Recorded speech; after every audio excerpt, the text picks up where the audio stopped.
লিল্লাহি তাকবীর, লিল্লাহি তাকবীর। মিজান ভাইয়ের আগমন, শুভেচ্ছা স্বাগতম।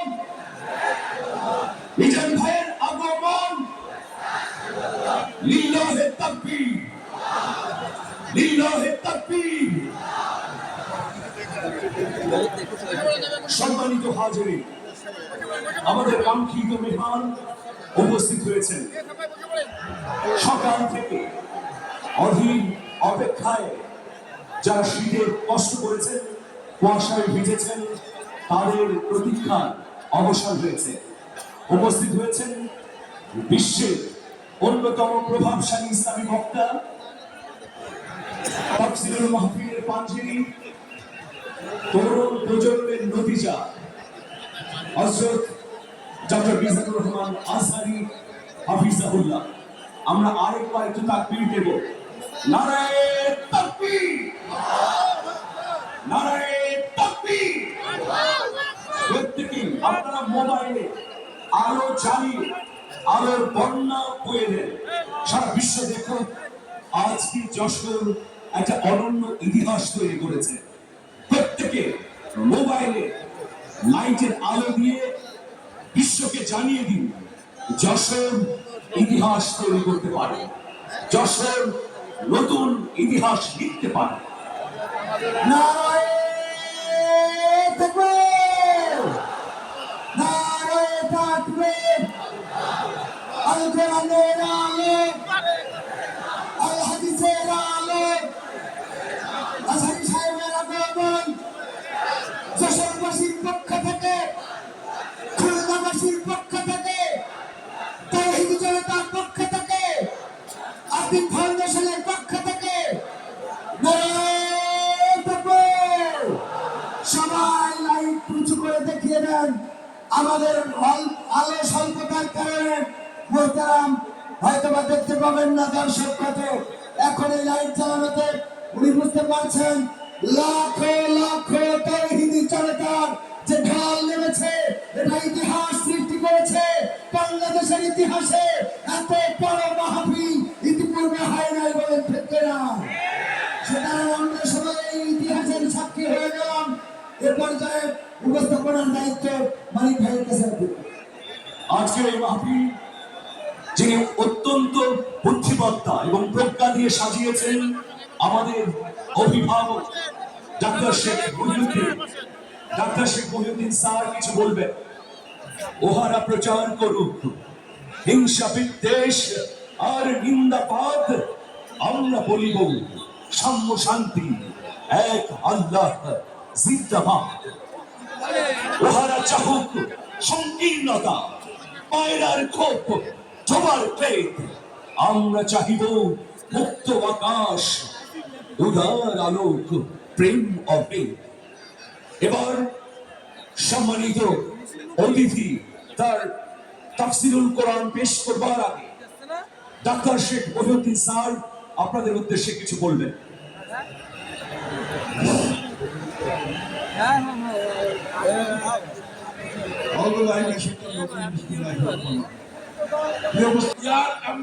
চালু করতে চাই শুধুমাত্র খুলনা ডিভিশনের জন্য। এই দুটি হাসপাতাল, আটদিন সরকারি মেডিকেল কলেজ হাসপাতাল এবং আটদিন মেডিকেল কলেজ হাসপাতাল, দিনের বেলায় এই সেবাটা আপনারা বিনামূল্যে পাবেন ইনশাআল্লাহ। আজকের ঐতিহাসিক দিনে এই ঘোষণাটা দেওয়া হলো ইনশাআল্লাহ। ঠিক আছে, আপনারা খুশি? এখন আপনারা আমার ভাই ডক্টর মিজানুর আজহারীর কাছ থেকে আপনারা মূল্যবান শুনুন ইনশাআল্লাহ। আসেন কই কই কই আমি আসুন।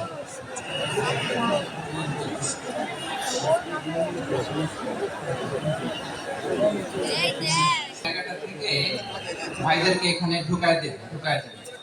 আমি 1 ঘন্টা কথা বলবো। সবাই না ভলান্টিয়ার্স যাদেরকে অ্যালাউ করবে সবাই আসবেন না। আসেন। এই পাশ থেকেও ভলান্টিয়ার 1-2 জন করে, 10-15 জন, বেশি না। বেশি আসলে এই জায়গাটা কলাপস করবে। অল্প কয়েকজন। আপনারা উঠবেন না, বসুন। বসুন বসুন এই যে সামনে তো যাবে না দাদা এই অবস্থা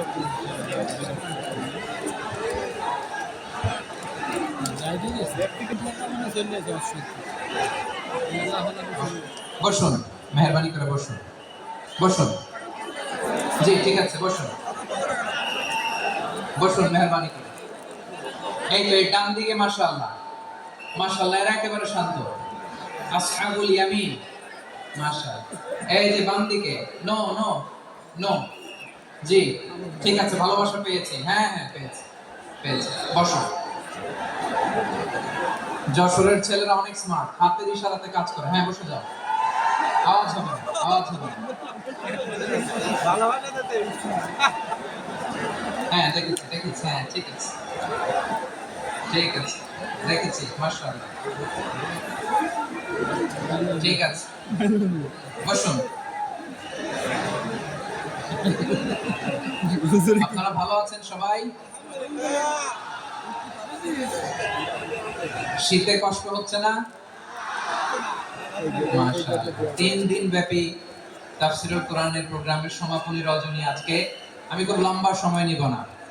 আপনারা যদি এইভাবে বিশৃঙ্খলা করেন আর আপনাদের থামাতে যে ভলান্টিয়ার্সরা যদি হুইসেল বাজাতে থাকে, আমার কথা তো শোনা যাবে না, আমি মোনাজাত দিয়ে চলে যাব। খালাস, কোনো আওয়াজ হবে না, আওয়াজ হবে না। দেখি আপনারা কে কোন এলাকা থেকে এসেছেন, খোঁজ নেই। এটা তো আমার বিভাগীয় প্রোগ্রাম, খুলনা বিভাগের প্রোগ্রাম পেয়ে গেছে যশোর। মাশাআল্লাহ। দেখি আপনাদের যশোর সদর থেকে কারা কারা এসেছেন, হাত তোলেন। ঠিক আছে, আদনামা। অভয়নগরের কারা আছেন দেখি, অভয়নগর অনেক আসছে। কেশবপুর থেকে কারা আসছেন? ঠিক আছে, দেখি আপনাদের চৌগাছা উপজেলার কারা, চৌগাছা। মাশাআল্লাহ মাশাআল্লাহ তাবারাকাল্লাহ। ঝিকরগাছার কারা দেখি, আদনামা। বাঘারপাড়া থেকে এসেছেন কেউ? ইয়া সালাম। মনিরামপুর,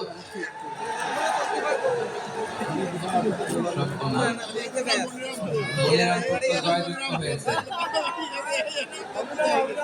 সারসা,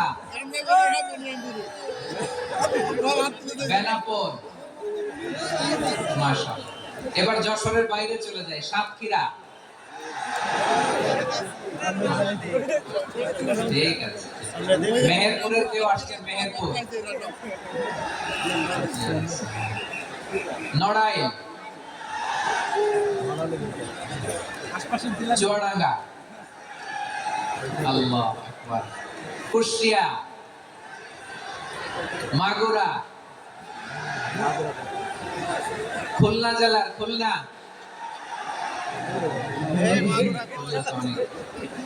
বাগেরহাট, মাশাআল্লাহ, ঝিনাইদহ।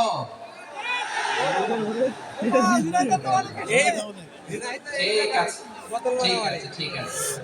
আমরা 3টা তাকবীর দিয়ে শুরু করব।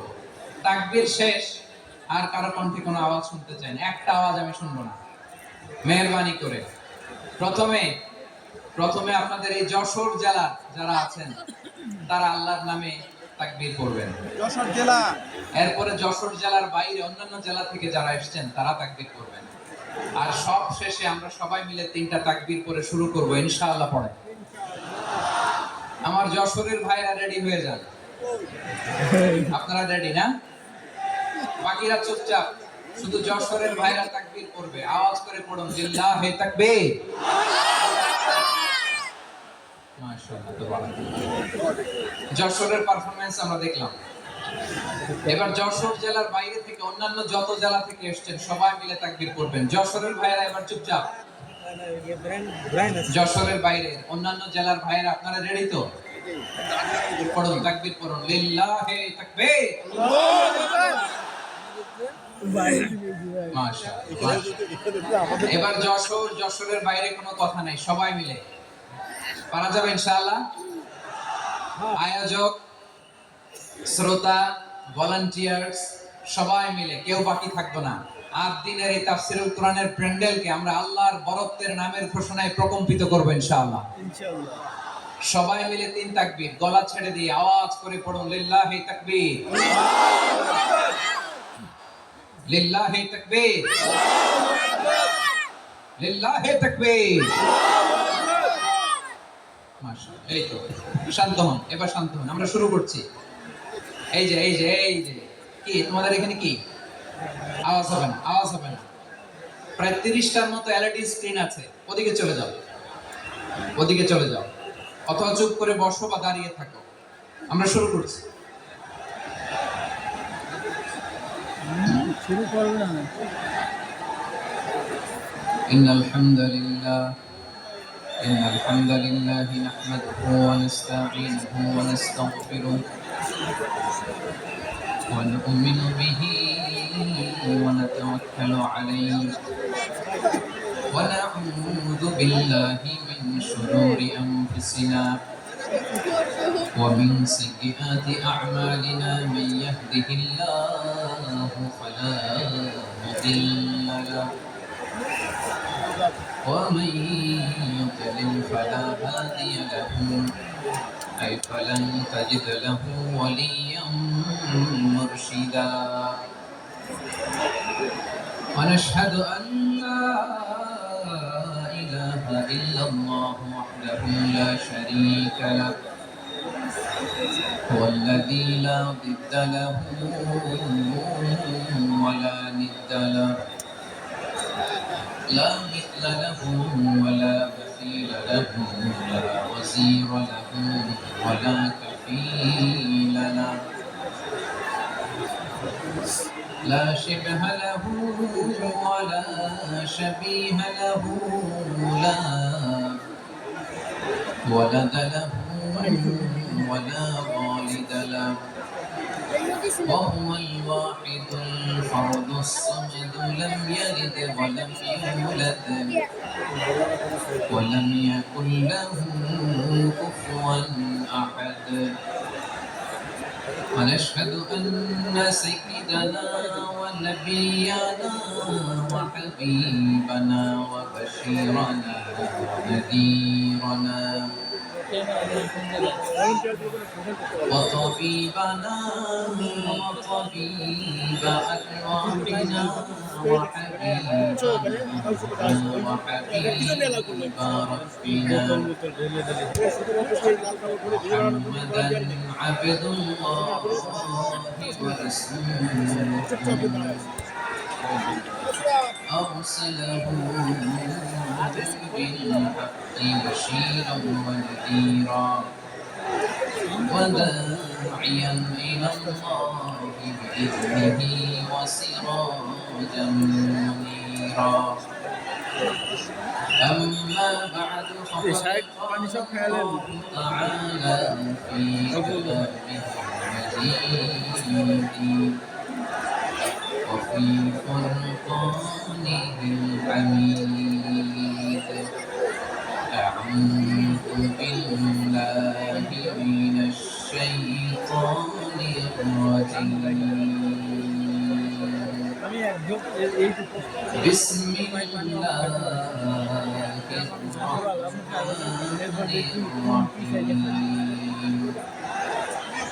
ولقد كرمنا بني آدم وحملناهم في البر والبحر ورزقناهم من الطيبات وفضلناهم على كثير ممن خلقنا تفضيلا إن الله وملائكته يصلون على النبي يا أيها الذين آمنوا صلوا عليه وسلموا تسليما اللهم صل على محمد وعلى آل محمد كما صليت على إبراهيم وعلى آل إبراهيم إنك حميد مجيد اللهم بارك على محمد وعلى آل محمد كما باركت على إبراهيم وعلى آل إبراهيم إنك حميد مجيد সকল প্রশংসার মালিককে আল্লাহ, সকল ক্ষমতার উৎসকে আল্লাহ, কেউ যেটা পারে না পারে কে আল্লাহ, কেউ যেটা দেখে না দেখে কে সে আল্লাহর দরবারে আমরা শুকরগুজার হচ্ছি আমরা সবাই করছি কালিমাতুশ শুকর আলহামদুলিল্লাহ সবাই একসাথে গলা ছেড়ে দিয়ে আওয়াজ করে বলুন রব্বানা লাকাল হামদ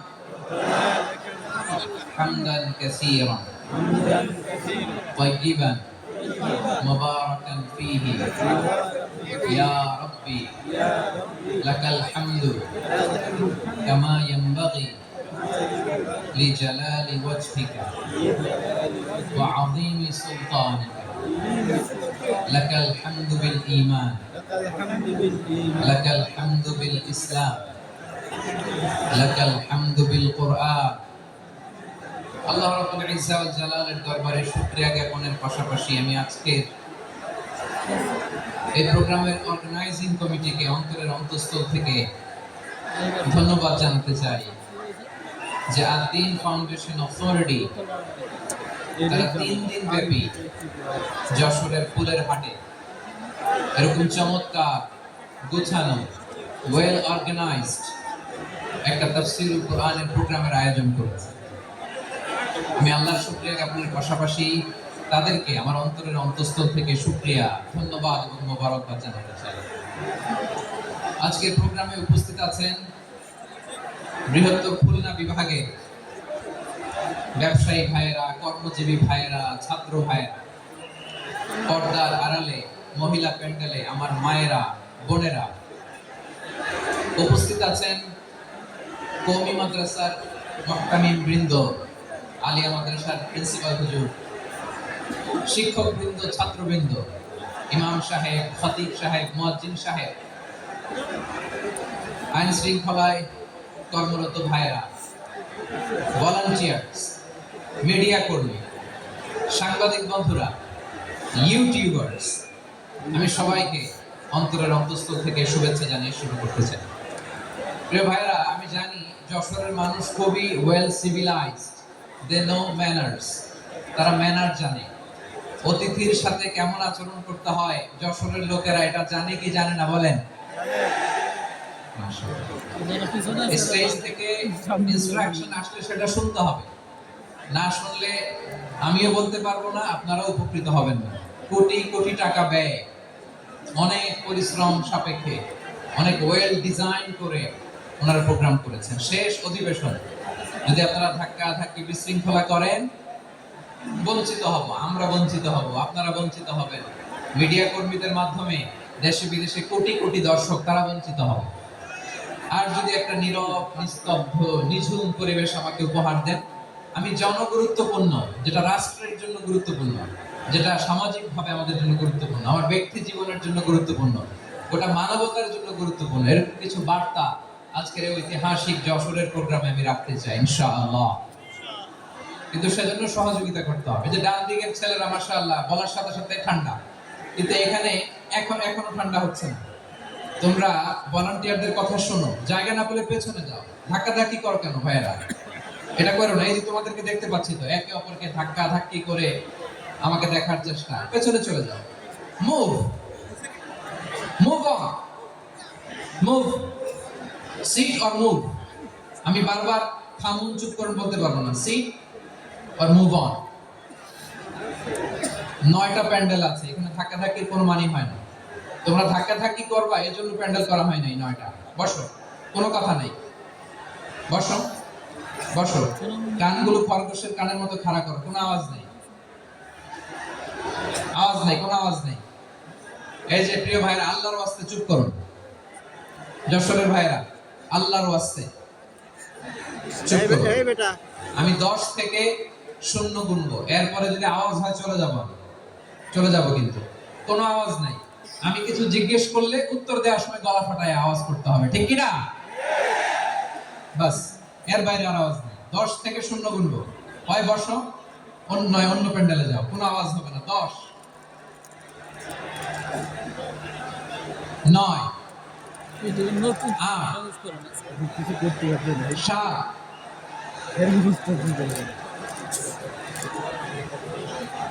6, 5, 4,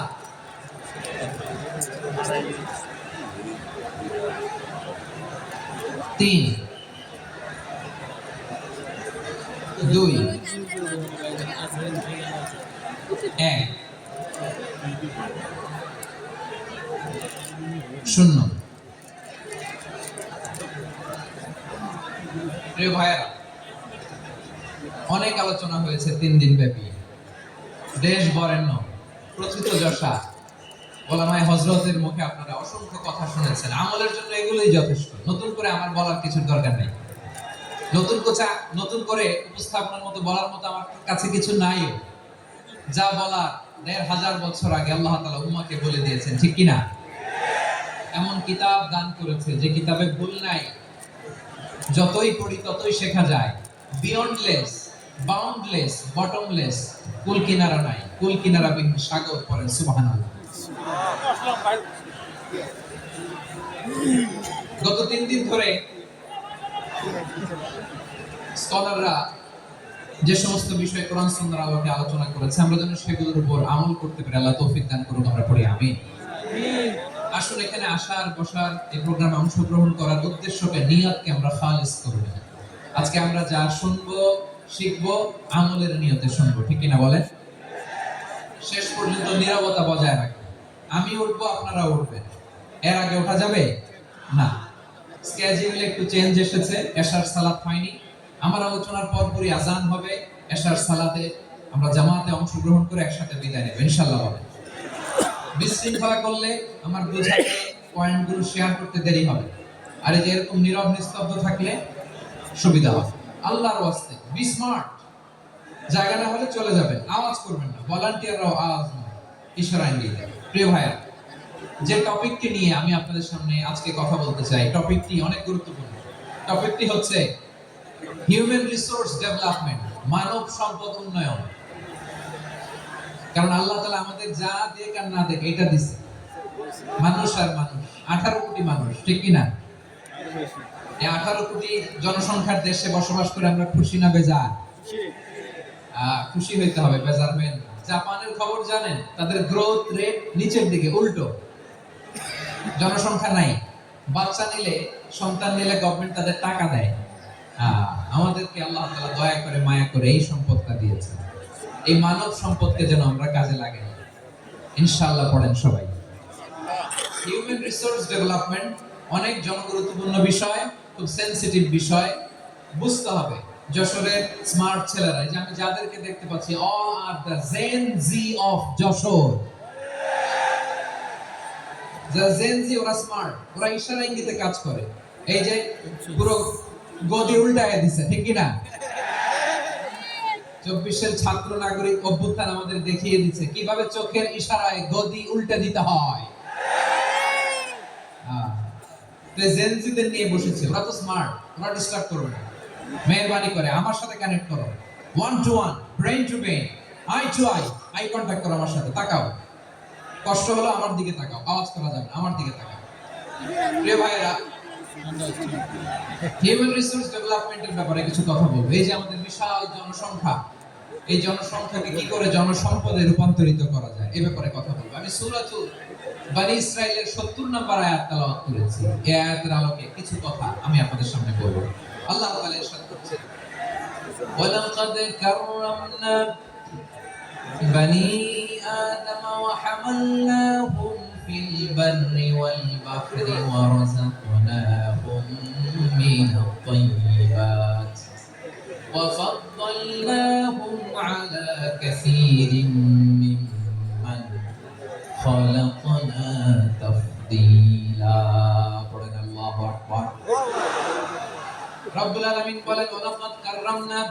আদম, আমি বনি আদমকে সম্মানিত করেছি, বনি আদমকে মর্যাদা দিয়েছি। ওয়া হামালনাহুম ফিল বাররি ওয়াল বাহর, বনি আদমকে জলে স্থলে স্থলে এবং সমুদ্রে চলাচলের বাহন দিয়েছি। ওয়া রাযাকনাহুম মিনাত তাইয়্যিবাত, তাদেরকে পবিত্র রিজিকের বন্দোবস্ত করেছি। ওয়া ফাদ্দালনাহুম আলা কাসীরিম মিম্মান খালাকনা তাফদীলা, আর আমি আল্লাহ যাদেরকে সৃষ্টি করেছি তাদের মধ্য থেকে বনি আদমকে আমি শ্রেষ্ঠ বানিয়েছি। আমরা শ্রেষ্ঠ, আমরা আশরাফুল মাখলুকাত। আমরা কি এই যে এমনি চিল্লাচিল্লি করে জিজ্ঞেস করলে বলে না, আমরা আশরাফুল মাখলুকাত। আমরা কি শ্রেষ্ঠ, সবার চেয়ে সেরা। আমাদের মতো করে আল্লাহ কাউকে বানায় নাই। দুই পায়ে ভর করে শির দ্বারা এরকম স্ট্যান্ড রেখে মাথা উঁচু করে দাঁড়াতে পারে এরকম কোন প্রাণী পৃথিবীতে আছে? এজন্য আল্লাহ বলেন ওয়ালাকাদ কাররামনা বনি আদম, আমি বনি আদমকে সম্মানিত করেছি, তাদেরকে আমি মর্যাদা দিয়েছি। তাদেরকে আমি যত মর্যাদা দিয়েছি আমার কোন সৃষ্টিকে এত মর্যাদা দেই নাই। পড়েন সুবহানাল্লাহ। I have dignified the status of the sons of Adam. আদমের সব সন্তানের মর্যাদা আমি বাড়িয়েছি। আল্লাহ এখানে বলেননি ওয়ালাকাদ কাররামনাল মুমিনিন, আমি মুমিনের মর্যাদা বাড়িয়েছি, বলেছেন? আল্লাহ এখানে বলেন নাই ওয়ালাকাদ কাররামনাল মুসলিমিন, আমি মুসলিমের মর্যাদা বাড়িয়েছি। আল্লাহ বলেছেন ওয়ালাকাদ কাররামনা বনি আদম, আমি বনি আদমের সম্মান বাড়িয়েছি। হোক সে মুমিন কিংবা কাফের, মুসলিম কিংবা মুশরিক, আস্তিক কিংবা নাস্তিক, আরব কিংবা অনারব, যেই হোক না কেন আদম সন্তান সবগুলার মর্যাদা বাড়ায় দিয়েছে কে? সবার মর্যাদা আল্লাহ বাড়িয়েছে। মানুষ হিসেবে মর্যাদা, বিশ্বনবী সাল্লাল্লাহু আলাইহি ওয়াসাল্লাম ইহুদির লাশ দেখে দাঁড়িয়ে গেলেন। কার লাশ? আমার যশোরের ভাইরা আওয়াজ করে বলুন, কার লাশ? ইহুদির লাশ দেখে দাঁড়িয়ে গেলেন। সাহাবারা বললেন ইয়া রাসূলুল্লাহ, আপনি দাঁড়ালেন যে, এটা তো ইহুদির লাশ। বিশ্বনবী বললেন আওয়ালাইসাত নাফসান, এটা কি মানুষ নয়? এটা হোক ইহুদি হোক খ্রিস্টান, এটা তো মানুষ। আমি মানুষ দেখে দাঁড়িয়েছি। আই স্যালিউট দ্য হিউম্যানিটি, আমি মানবতাকে সম্মান করেছি। পড়েন সুবহানাল্লাহ। তাহলে এই জমিনে মানুষের মর্যাদা বেশি, হোক আস্তিক হোক নাস্তিক, হোক মুমিন কিংবা কাফের। আদমের সন্তান হলে মানুষ হলে তার মর্যাদা বাড়িয়েছে কে? আমার কলিজার টুকরা যশোরের ভাইয়েরা, মানুষের মর্যাদা আল্লাহ এত বাড়িয়েছেন। মানুষ জীবিত থাকলেও যেমনি মর্যাদাবান, মরে গেলেও মর্যাদাবান। সুবহানাল্লাহ পড়ে। মানুষ মরে গেলে এই ডেড বডিটা কি হয়? পচে যায়, গলে যায়, মাটির সাথে মিশে যায়। তাই বলে আপনি ডেড বডির সাথে যাচ্ছে তাই করতে পারবেন না। পারবেন? কেউ যদি অন্যায় করে তাকে যদি আপনি শাস্তির আওতায় আনেন, যা মনে চায় করতে পারবেন না। তারা আগুন দিয়ে পোড়াতে পারবেন না, নাক কাটতে পারবেন না, কান কাটতে পারবেন না, অঙ্গ বিকৃতি করতে পারবেন না। কারণ মানব জাতির মর্যাদা স্বয়ং দিয়েছে কে? ডেড বডি পচে যাবে, গলে যাবে। তারপরে ইসলাম বলে না, খবরদার, এই মরা লাশটার একটা মর্যাদা আছে না নাই? ইসলাম বলে লাশটা গলে যাবে, পচে যাবে, কিন্তু এটার অমর্যাদা করো না। কর্পূর দিয়ে, খেজুর পাতা দিয়ে এটাকে ওয়ার্ম ওয়াটার দিয়ে, গরম পানি দিয়ে ধৌত করো। সাদা শুভ্র ধবধবে কাপড় দিয়ে লাশটাকে তুমি কভার করো। তারপরে খাটিয়ার মধ্যে লাশটাকে রেখে বিশাল একটা প্রোগ্রাম করো, একটা ফিউনারাল প্রোগ্রাম করো। ওই প্রোগ্রামের ডানে বায়ে পেছনে লাশটারে রাখলে হবে না, প্রোগ্রামের একেবারে সামনেটাতে তুমি লাশটাকে রাখো। সুবহানাল্লাহ।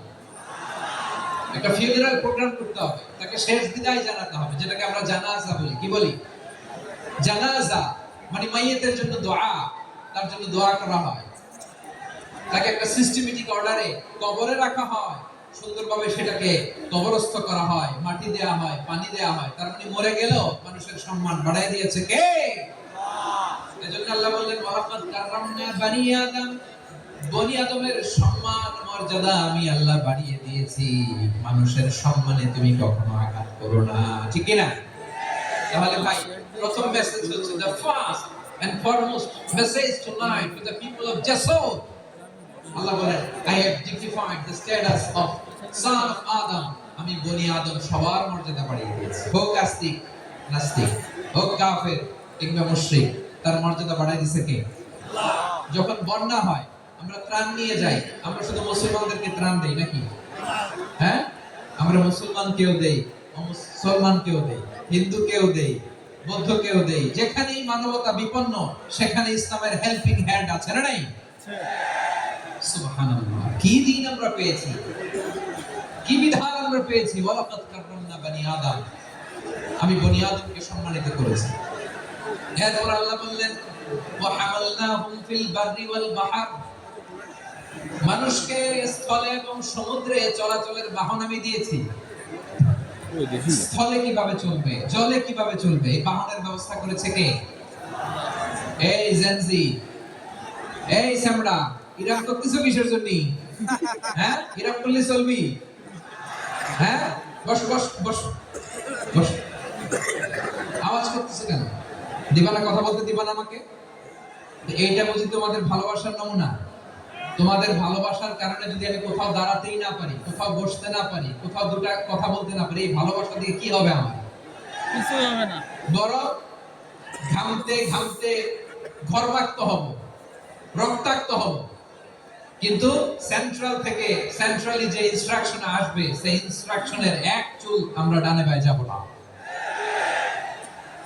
এইটা গণজাগরণের জন্য এইটা দরকার, ইসলামী বিপ্লবের জন্য এইটা দরকার। তো আধা ঘন্টা ধরে যদি তোমাদেরকে থামানোই না যায়, এই লস্কর দিয়ে আমি কি করব? আল্লাহর রাস্তে নো নো নো স্লোগান, চুপচাপ একেবারে আমার দিকে তাকাও। আল্লাহ বললেন ওয়া হামালনাহুম ফিল বাররি ওয়াল বাহর, জলে স্থলে আমি চলাচলের যানবাহনের ব্যবস্থা করেছি। আমরা স্থলে ঘোড়ার উপরে চড়ি, উটের উপরে চড়ি, গাড়ির উপরে চড়ি। এই যে গাড়ির ইঞ্জিন বানাইছি আমরা, এটার মেধা দিয়েছে কে?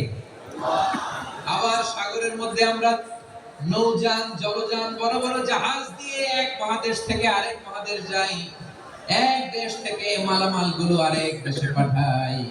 সাগরের ভেতরে নৌকা গুলোরে ধরে রাখলো কে?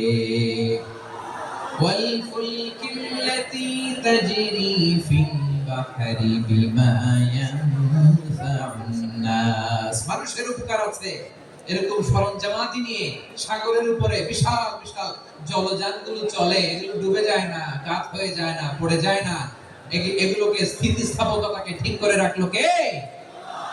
আপনারা জাহাজ দেখেছেন? জাহাজ, হ্যাঁ, বাড়ি চট্টগ্রাম বলে দেখতে পারতেন, দেখছেন?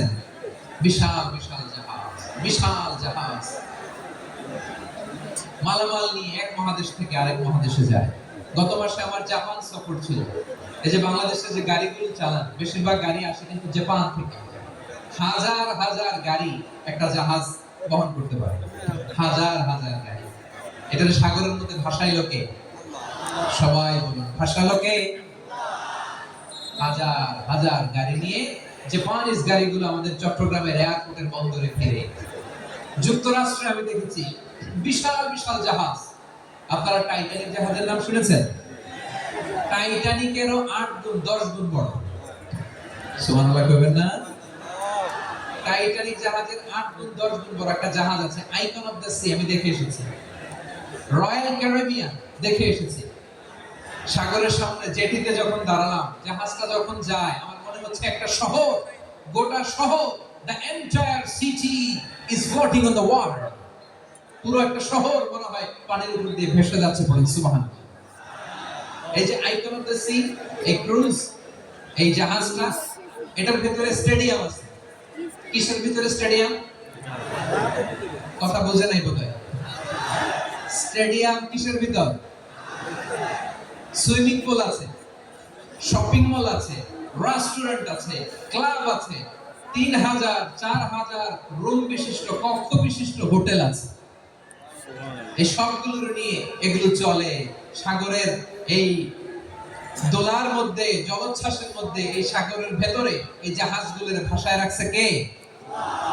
সূরাতুর রহমান আল্লাহ তাআলা বললেন ওয়ালাহুল জাওয়ারিল মুনশাআতু ফিল বাহরি কাল আ'লাম ফাবিআইয়ি আলা, সবাই পড়েন ফাবিআইয়ি আলা'i রাব্বিকুমা তুকাযযিবান। পাহাড় সম বড় বড় জাহাজগুলো মাল বোঝাই করে সাগরের মধ্যে ভেসে বেড়ায়। এগুলো দিয়ে মালামাল বহন করা যায়। মানুষ হয়ে এক দেশ থেকে আরেক দেশে যায়, এই জাহাজগুলোর সাগরের ভেতরে ভাসায় রাখলো কে? এই আয়াতের ভিতরে আল্লাহ তাআলা সূরাত বনী ইসরাঈলের এই চমৎকার আয়াতের ভিতরে আল্লাহ তাআলা বেসিক্যালি মানব জাতির প্রতি তার 4টি স্পেশাল অনুগ্রহের কথা বলেছেন। কয়টি? 2টা বলে ফেলছি। এক নম্বর না বনি আদম, আমি বনি আদমের সম্মান বাড়াইছি। নাকি মুসলমানদের? বনি আদম নাকি মুসল্লিদের? কার সম্মান বাড়িয়েছি? সমস্ত মানুষের। বনি আদমের।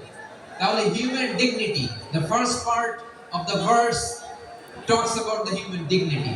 2 নাম্বার অংশ আল্লাহ তাআলা বলেন ওয়া হামাল্লাহু ফিল বাররি ওয়াল বাহর, স্থলে এবং সমুদ্রে আমি তাদের জন্য চলাচলের বাহন দিয়েছি। সুবহানাল্লাহ। তারপরে smooth movement on land and sea, জলে এবং স্থলে যাতে আমরা স্মুথলি মুভ করতে পারি আল্লাহ তাআলা দিয়েছেন। 3 নাম্বার আল্লাহ তাআলা বলেন ওয়া রাযাকনাহুম মিনাত তাইয়্যিবাত, মানুষের জন্য আমি পবিত্র রিজিকের ব্যবস্থা করেছি।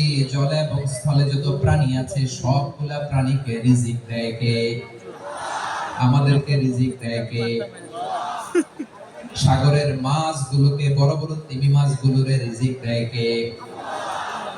বাতাসের মধ্যে ভেসে বেড়ানো বড় বড় পাখিগুলো, স্ক্যান্ডিনেভিয়ান কান্ট্রি থেকে লক্ষ লক্ষ কোটি কোটি পাখিগুলো যে এক দেশ থেকে আরেক দেশে ট্রান্সফার হয়, বলে রিজিক দেয় কে?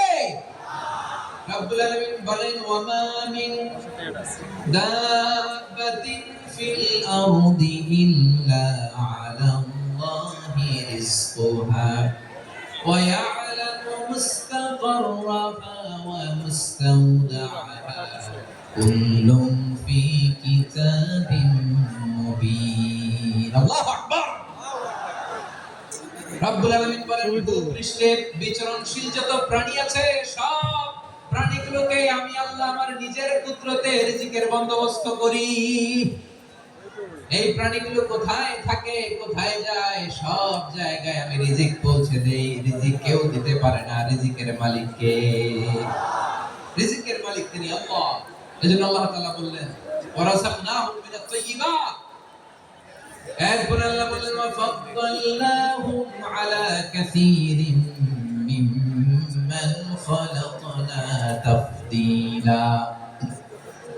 আমি যত প্রাণী সৃষ্টি করেছি সকল প্রাণীর মধ্যে মানুষের মর্যাদা শ্রেষ্ঠত্ব আমি দিয়েছি। সুবহানাল্লাহ পড়েন। তাহলে 1 নম্বরে আল্লাহ বললেন আমি বনি আদমের মর্যাদা বাড়ালাম। এরপরে বললেন স্থলে এবং সমুদ্রে চলাচলের জন্য যানবাহন দিলাম। 3 নম্বরে আল্লাহ বললেন পবিত্র রিজিকের ব্যবস্থা করে দিলাম। এরপরে আল্লাহ বললেন যত প্রাণী আছে, সৃষ্টি আছে, সবগুলোর উপরে আমি মানুষকে শ্রেষ্ঠত্ব দিলাম। সুবহানাল্লাহ। তাহলে সবচেয়ে বেশি শ্রেষ্ঠত্ব মানুষের। কার? মানুষের। শুধু তাই নয় প্রিয় ভাইরা, আকাশ এবং জমিনে যা কিছু আছে সব কিছু মানুষের জন্য, মানুষের কল্যাণে, মানুষের প্রয়োজনে, মানুষের বশীভূত করে সৃষ্টি করেছেন কে? রব্বুল আলামিন বলেন হুয়াল্লাযী খালাকা লাকুম মা ফিল আরদি জামিআ, এই জমিনের মধ্যে যা কিছু আমি আল্লাহ সৃষ্টি করেছি সব কিছু আমি মানুষের জন্য সৃষ্টি করেছি। পড়েন সুবহানাল্লাহ। হুয়াল্লাযী খালাকা লাকুম মা ফিল আরদি জামিআ, যা আছে সব আমাদের জন্য, সব আমাদেরকে সার্ভিস দেওয়ার জন্য, আমাদের উপকারের জন্য, আমাদের কল্যাণের জন্য। আওয়াজ করে সবাই পড়ুন আল্লাহু আকবার। আল্লাহু আকবার। আল্লাহ তাআলা বললেন ওয়াসাখখারা লাকুম মা ফিস সামাওয়াতি ওয়া মা ফিল আরদি জামিআন মিন ইন্না ফি যালিকা লাআয়াতিন লিকাওমিন ইয়াতাফাক্কারুন।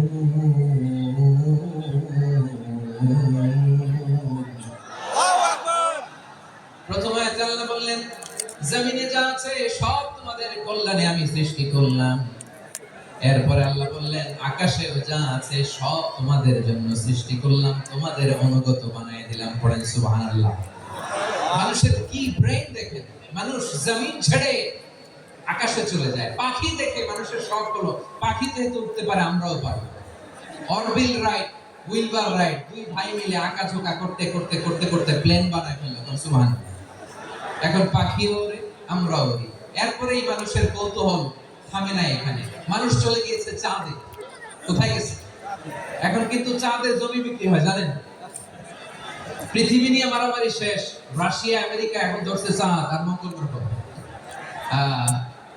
এখন চাঁদে জমি বিক্রি হয়, মঙ্গলে জমি বিক্রি হয়। এই চাঁদ, মঙ্গল, বৃহস্পতি, শনি সব আল্লাহ তাআলা আমাদের জন্য বানিয়েছেন। সুবহানাল্লাহ পড়েন।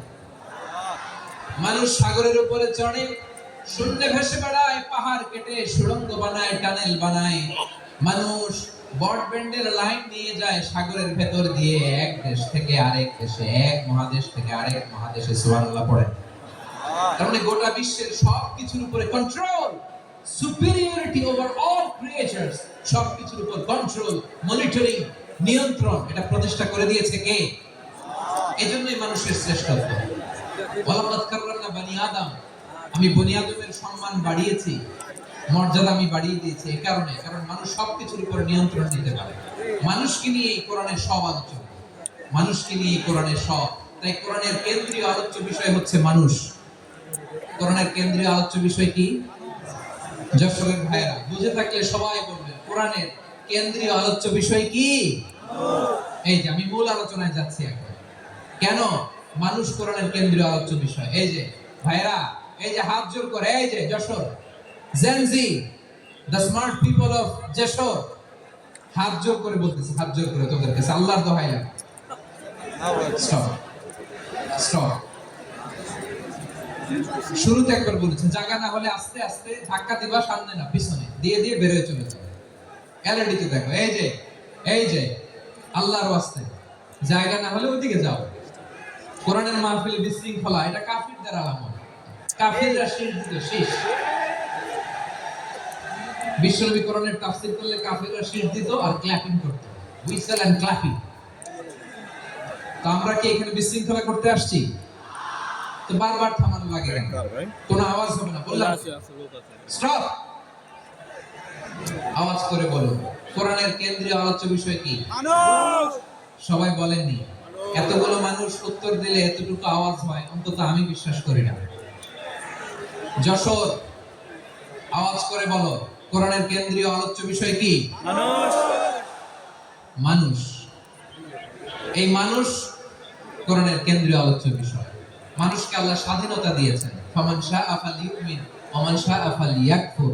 চাইলে মুমিন হতে পারো, চাইলে কাফের হতে পারো, তোমার ইচ্ছা। তবে জেনে রাখো, মুমিন হলে পাবা জান্নাত, কাফির হলে পাবা জাহান্নাম।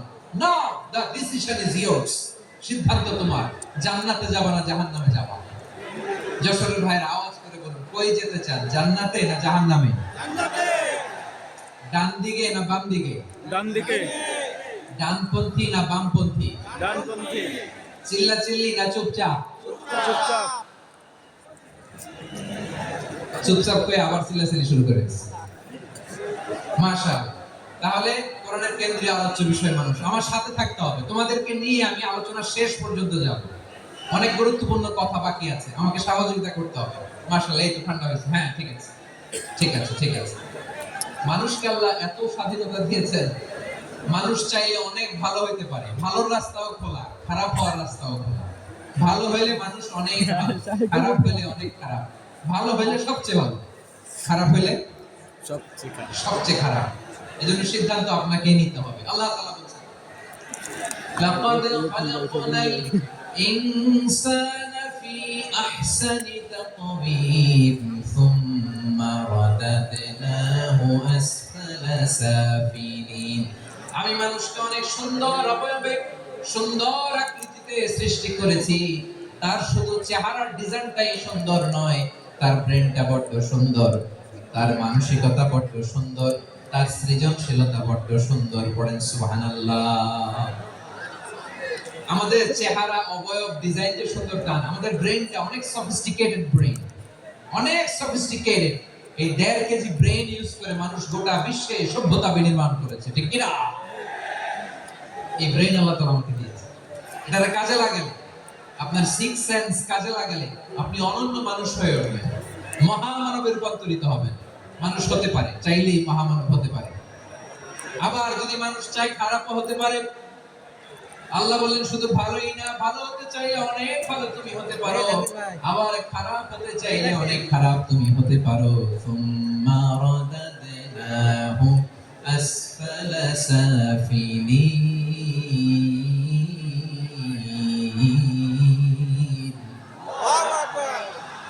খারাপ হলে একেবারে খারাপ হতে পারো, নিকৃষ্ট হলে একেবারে নিকৃষ্ট হতে পারো, ভালো হলেও ভালো হতে পারো। সুবহানাল্লাহ। এবার আওয়াজ করে বলুন, ভালো হতে চাই না খারাপ? শ্রেষ্ঠ না নিকৃষ্ট? মানুষ ভালো হলে মানুষ ফেরেশতার চেয়েও ভালো, মানুষ খারাপ হলে সে পশুর চেয়েও খারাপ। কথা ঠিক কিনা বলেন? ভালো হলে ফেরেশতার চেয়েও ভালো, খারাপ হলে পশুর চেয়েও নিকৃষ্ট। তার মানে শ্রেষ্ঠত্বে মানুষ, শ্রেষ্ঠত্বে ফেরেশতাকে হার মানায়, আর অধপতনে শ্রেষ্ঠত্বে ফেরেশতাকে ছাড়িয়ে যায়, আর অধপতনে পশুকেও হার মানায়। আই রিপিট, আমি আবারও বলছি, মানুষ শ্রেষ্ঠত্বে ফেরেশতাকে ছাড়িয়ে যায়, আর অধপতনে সে পশুকেও হার মানায়। আওয়াজ করে বলতে হবে ঠিক কিনা? এটার প্রমাণ কি? মানুষ শ্রেষ্ঠ হইলে যে ফেরেশতার চেয়েও সেরা, তার প্রমাণ কি? আল্লাহ তাআলা বলছেন, ওয়া ইয কুল্লা লিল মালাইকাতি ইসজুদু লিআদম ফাসাজাদু ইল্লা ইবলিস আবা ওয়াস্তাকবারা ওয়া কানা মিনাল কাফিরিন। আল্লাহ বলেন, স্মরণ করো সে সময়ের কথা যখন আমি ফেরেশতাদেরকে বললাম, ও ফেরেশতারা আদমকে সিজদা দাও। সব ফেরেশতারা সম্মান সূচক সিজদা আদমকে দিল, তারা আদমের জন্য সিজদায় লুটিয়ে পড়লো, একজন ছাড়া, তার নাম ইবলিস। আওয়াজ করে বলেন, তার নাম কি? সে অহংকার প্রদর্শন করলো, সে কাফের হয়ে গেল, বাকি সব ফেরেশতারা সিজদা দিল। সুবহানাল্লাহ। আবার আদম আলাইহিস সালামকে আল্লাহ জিজ্ঞেস করলেন, সব বলে দিল উত্তর, কিন্তু ফেরেশতাদেরকে একই প্রশ্ন জিজ্ঞেস করলেন, তারা উত্তর করতে পারে নাই। তার মানে এর মধ্য দিয়ে প্রমাণিত হয়, মানুষ ভালো হলে ফেরেশতার চেয়েও ভালো, ফেরেশতার চেয়েও মানুষের মর্যাদা বাড়িয়ে দিয়েছে কে? আল্লাহ। সব নূরের ফেরেশতা যখন মাটির আদমকে সিজদা দেয়, এটা প্রমাণ করে ফেরেশতার চেয়েও মানুষের মর্যাদা বাড়িয়ে দিয়েছে কে? আল্লাহ। তুমি মাটির আদমকে প্রথম সৃষ্টি করিয়া ঘোষণা করিয়া দিলে শ্রেষ্ঠ বলিয়া, তাই তো নূরের ফেরেশতা করে আদমকে সিজদা। ঠিক কিনা বলেন? তাই তো নূরের ফেরেশতা করে আদমকে সিজদা, সবার চেয়ে সম্মান দিলে মাটির আদমকে। আল্লাহু আল্লাহ তুমি জাল্লে জালালু, শেষ করা তো যায় না গে তোমার গুণগান। পড়েন না? পড়েন। আল্লাহু আল্লাহু তুমি জাল্লে জালালু, শেষ করা তো যায় না গে তোমার গুণগান। আল্লাহু আল্লাহু, আল্লাহু আকবার। আদমের মর্যাদা বেশি, মানুষের মর্যাদা বেশি, মানুষ শ্রেষ্ঠ, তার প্রমাণ নূরের ফেরেশতা মাটির আদমকে সিজদা করে। আওয়াজ করে বলেন ঠিক কিনা? তাহলে মানুষ ভালো হলে ফেরেশতার চেয়ে ভালো, আবার মানুষ যদি খারাপ হয় সে পশুর চেয়েও খারাপ, অধপতনে পশুত্বকে হার মানায়। তার প্রমাণ, তার প্রমাণ কি? তার প্রমাণ হচ্ছে যশোরের ভাইরা দেখবেন পত্রিকায় নিউজ পেপারে মাঝে মাঝে এরকম দেখা যায়, এক মানুষ আরেক মানুষকে হত্যা করে 20 টুকরা করে বস্তার ভিতরে পড়েছে। আপনারা এই নিউজ পড়েন নাই না? দেখেন নাই? দেখছেন? মানুষ মানুষকে হত্যা করে কয় টুকরা? 20 টুকরা। জোরে বলেন।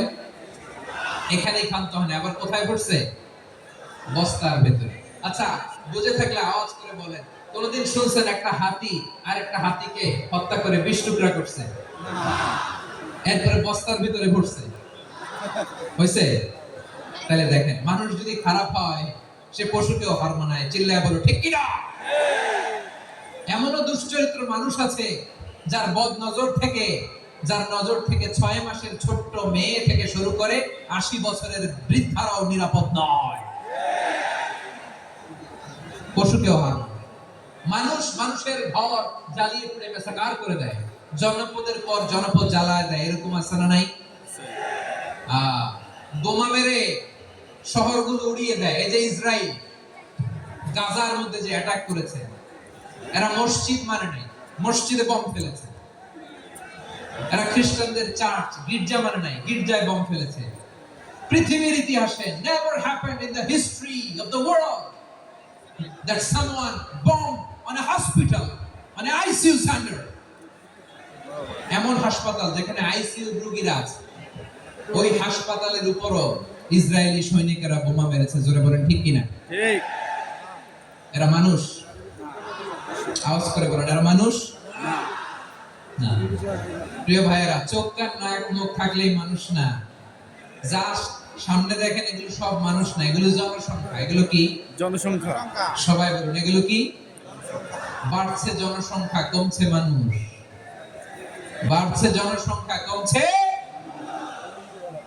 এই দুনিয়া এখন তো আর সেই দুনিয়া নাই, মানুষ নামের মানুষ আছে, দুনিয়া বোঝায়, সেই মানুষের ভিড়ে আমার আসল মানুষ না। ঠিক কিনা? আসল মানুষের বড্ড অভাব, আসল মানুষের বড্ড অভাব। আমার ভাইয়েরা, মানুষ খারাপ হলে পশুকেও হার মানায়। আচ্ছা, আওয়াজ করে বলেন, এই যশোরের ছেলেরা দেখতে পাও, আওয়াজ করে বলেন, যে ইসরায়েলি সোলজাররা উপর থেকে বোমা মারলো, তারাও মানুষ? তারাও কি? ওরাও রক্তে মাংসে মানুষ, ওদেরও পরিবার আছে। বোমা মেরে যেই মেয়েটাকে তারা অনাথ বানায়, ইয়াতিম বানায়, ও কিন্তু বাসায় ওর মেয়েটাকে রেখে আসছে। ঠিক কিনা বলেন? বম্বিং করে যে বাবাকে মেরে, স্বামীকে মেরে স্ত্রীকে বিধবা বানায়, তারও ঘরে স্ত্রী আছে। উপর থেকে বোম মেরে মানুষ মেরে দিচ্ছে, তারাও মানুষ। 1945 সালের 6ই আগস্ট আমেরিকান সোলজাররা হিরোশিমায় বোম মেরেছে। আমি নিজে দেখে এসেছি জাপানের হিরোশিমাতে। সকাল 8:15 মানুষ কেউ অফিসে যাচ্ছিল, কেউ খেতে খামারে কাজ করতে যাচ্ছিল। লিটল বয় নামে একটা বোম মেরেছে তারা। এই বোমের আঘাতে, পারমাণবিক এই বোমার রেডিয়েশনে আঘাতে, বোম ব্লাস্ট হওয়ার পরে মুহূর্তের মধ্যে 1,40,000 নাই। উপর থেকে যারা মারতেছে এরাও মানুষ, যাদেরকে মারলো তারাও। তার মানে মানুষের মানুষের পার্থক্য আছে। মানুষের মানুষের পার্থক্য আছে। নাক কান চোখ মুখ থাকলেই মানুষ নয়। বাড়ছে জনসংখ্যা, কমছে মানুষ। চিল্লায় বলো ঠিক কিনা? তাহলে আমরা বুঝলাম, মানুষ ভালো হলে অনেক ভালো, খারাপ হলে অনেক খারাপ। ও আমার কলিজার টুকরা যশোরের ভাইয়েরা, আসুন না 3 দিন ব্যাপী তাফসীরুল কোরআনের ঐতিহাসিক প্রোগ্রাম থেকে আমরা সিদ্ধান্ত নেই, আমরা ভালো মানুষ হব নাকি খারাপ মানুষ হব? কলিজা থেকে, প্রাণ থেকে আওয়াজ করে সবাই বলুন, ভালো মানুষ নাকি খারাপ মানুষ? ভালো মানুষ হইতে হবে। ভালো মানুষ যারা জগৎটাকে এনলাইটেন করবে, যারা এনলাইটেন করবে, যারা সত্যের বীর সেনানী হয়ে দাঁড়াবে, যারা সত্যের পক্ষে কথা বলবে, যারা জালিমের মস্তককে ভেঙে খানখান করে দেবে। এরকম হওয়ার দরকার আছে না নাই? এরকম ভালো মানুষ আমরা হতে চাই কি চাই না? মানুষকে যত্ন নিলে মানুষ যে কত ভালো হয় আপনি কল্পনা করতে পারবেন না। এই যে আপনাদের যশোরে যে ভালো ছেলেগুলো আছে, যে ভালো তরুণগুলো আছে, যে যুবকগুলো আছে, যে ভালো আলেমরা আছে, ভালো নেতারা আছে, সবাই যদি তাদের মতো হতো, পুরো যশোরটা একটা জান্নাতের টুকরা হয়ে যেত। আওয়াজ করে বলেন ঠিক কিনা? মানুষকে নার্চারিং করলে, মানুষকে পলিশ করলে, মানুষকে গ্রুমিং করলে, মানুষকে সঠিক তারবিয়া দিলে মানুষ অনন্য হয়ে ওঠে। প্রতিটি মানুষ অনন্য। আমি অনন্য, আপনি অনন্য, আমরা সবাই অনন্য। সুবহানাল্লাহ বলেন। মানুষকে আল্লাহ তাআলা দিয়েছেন অসীম ক্ষমতা, অসীম ক্ষমতা। সুবহানাল্লাহ। একটা মানুষ পারেন এমন কিছু নাই, একটা মানুষ পারেন এমন কিছু নাই। বিশ্বাস করতে হবে, মানুষ যা কল্পনা করতে পারে ওইটা মানুষ করে দেখাতে পারে। যশোরের ভাই, আই রিপিট, আমি আবারও বলছি, এই চিল্লাচিল্লি করলে আমার এই গুরুত্বপূর্ণ কথা তোমরা মিস করবা, মিস করবা। কপাল পড়া হয় না, আওয়াজ করে কপাল পড়া হবে না। আমার দিকে তাকাও। মানুষ, মানুষ যা কল্পনা করতে পারে সেটা মানুষ করে দেখাতে পারে। তুমি তোমার কল্পনার রাজ্যকে সাজাও, তোমাকে হারাতে পারে এমন কোন শক্তি আল্লাহর জমিনে না। তোমার কি শক্তি, কি সম্ভাবনা তুমি জানোই না। তুমি এদিকে তাকাও কেন? তোমার রাস্তা তো ওই দূরে। তুমি কোথায় যাবে, আল্লাহ তোমার টেনে কোথায় নিয়ে যাবে তুমি কিছুই জানো না। Plan B, dream B. কল্পনার শক্তিকে বড় করো। মানুষ যা কল্পনা করতে পারে মানুষ তা করে দেখাতে পারে। মানুষের কাছে অসাধ্য কিছু নাই, মৃত্যু ছাড়া, এক্সেপ্ট ডেথ। মৃত্যু ছাড়া মানুষ সবকিছুকে জয় করতে পারে। মৃত্যু ছাড়া যে কোনো অসাধ্যকে সাধন করার ক্ষমতা মানুষকে দিয়ে দিয়েছে কে? হারার জন্য তোমার জন্মই হয় নাই, তোমার জন্ম হয়েছে জেতার জন্য, বিজয়ের জন্য তোমার জন্ম।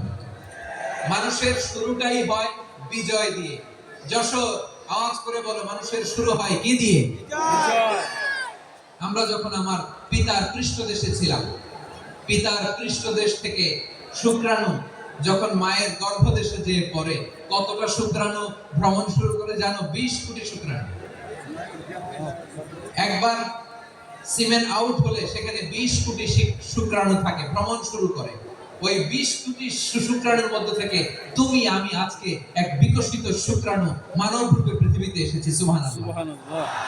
ওই 20 কোটি শুক্রাণুর প্রতিযোগিতায় সবাই পেছনে ফেলে সেদিন আমি সফল হয়েছিলাম, সেদিন আমি বিজয়ী হয়েছিলাম। সেদিন আমি এত ছোট ছিলাম, মাইক্রোস্কোপ দিয়েও আমার অস্তিত্ব টের পাওয়া যায় না। আমি এত তুচ্ছ ছিলাম, নগণ্য ছিলাম। আমার কান ছিল না, আমার চোখ ছিল না, আমার হাত ছিল না, আমার জন্য রিকমেন্ডেশন করার মতো মামু ছিল না, খালা ছিল না, কেউ ছিল না। তারপরেও ওই প্রতিযোগিতায়, ওই কম্পিটিশনে যখন আমারে কেউ হারাতে পারে নাই, আল্লাহর জমিনেও আমারে কেউ হারাতে পারে না। হারার জন্য তোমার জন্মই হয় নাই, তুমি আসছোই জিতার জন্য। সুবহানাল্লাহ। বিশ্বনবী বলেন, আন-নাসু মাআদিন কামাআদিনি যাহাবি ওয়াল ফিদ্দা, খিয়ারুহুম ফিল জাহিলিয়াতি খিয়ারুহুম ফিল ইসলাম। Peoples are like mines of gold and silver. সোনার খনি, রূপার খনি, এর চেয়ে বড় খনি হচ্ছে এই মানব সম্পদের খনি। আওয়াজ করে বলেন আল্লাহু আকবার। আল্লাহু আকবার। আল্লাহ তাআলা এই সম্পদ আমাদেরকে দিয়েছে। বিষ্ণু বলেন মানুষ হচ্ছে খনির মতো। খিয়ারুহুম ফিল জাহিলিয়াতি খিয়ারুহুম ফিল ইসলাম। জাহিলি যুগে যারা সেরা, ইসলামেও তারা সেরা। ইদা ফাকহু, যদি তারা বুঝবান হয় তাহলে তাদেরকে সেরা বানায় দিবে কে? তাহলে মানুষের চেয়ে সেরা কেউ হতে পারে? মানুষের চেয়ে অনন্য কেউ হতে পারে? মানুষকে কেউ হারাতে পারে? আওয়াজ করে বলো, তোমাকে কেউ হারাতে পারবে? এই সাহস জাগছে আজকের আলোচনা থেকে। আমি তুমি অনন্য, আমাকে তোমাকে হারায় দেওয়া এত সহজ না, ঠিক কিনা? একটা কথা জীবনের সাথে সেট করে নিতে হবে, আমি জিতি নয় শিখি, আমি কখনো হারি না। জীবনের সাথে সেট করে নাও, জেনজি অফ জেসো, আমি কখনো হারি না, আমি হয় জিতি নয় শিখি। চিল্লায় বলো ঠিক কিনা? আমি কখনো হারি না, আমার হারানো এত সোজা না। কি সাহস জাগছে? বুকে সাহস জাগছে? তাকবীর পড়ো, লিল্লাহি তাকবীর। তাহলে বিষ্ণু বলেন নাসু মাআদিন, মানুষ হচ্ছে খনি। এই ধাক্কা ধাক্কি, আমি জানি এগুলো ভালোবাসার ধাক্কা ধাক্কি, এজন্য আমি সহ্য করে নেই। এগুলো যে ভালোবাসার ধাক্কা ধাক্কি, এটা আমরা বুঝি। পৃথিবীর কোন আইন, সিকিউরিটি প্রটোকল দিয়ে এটারে মানানো যাবে না, কারণ এটা তো ভালোবাসা, লাভ। লাভ কোন আইন কানুন দিয়ে বাঁধা যায় না, মানানো যায় না, ঠিক কিনা বলো? আবার চাপাই দিন।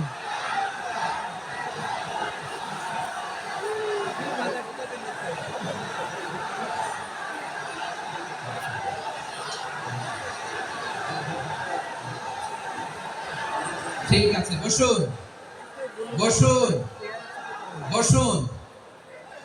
আন-নাসু মাআদিন, মানুষ হচ্ছে খনি। এই খনির যত্ন নিতে হবে। আমার মা বাবা যারা এসেছেন, আপনার ছেলে মেয়ের যত্ন নেন। আপনার ছেলের মধ্যে যে কি পটেনশিয়াল আপনি জানেন না। আপনার এই ছোট্ট অবুঝ ছেলেটাই আগামী দিনের শায়েখ আহমদুল্লাহ হবে। আপনার হেফজখানায় পড়া ওই ছোট্ট ছেলেটাই আগামী দিনের আল্লামা মামুনুল হক হবে। আপনার ওই ছেলেটা আমির হামজা হবে, আব্দুল হাই সাইফুল্লাহ হবে।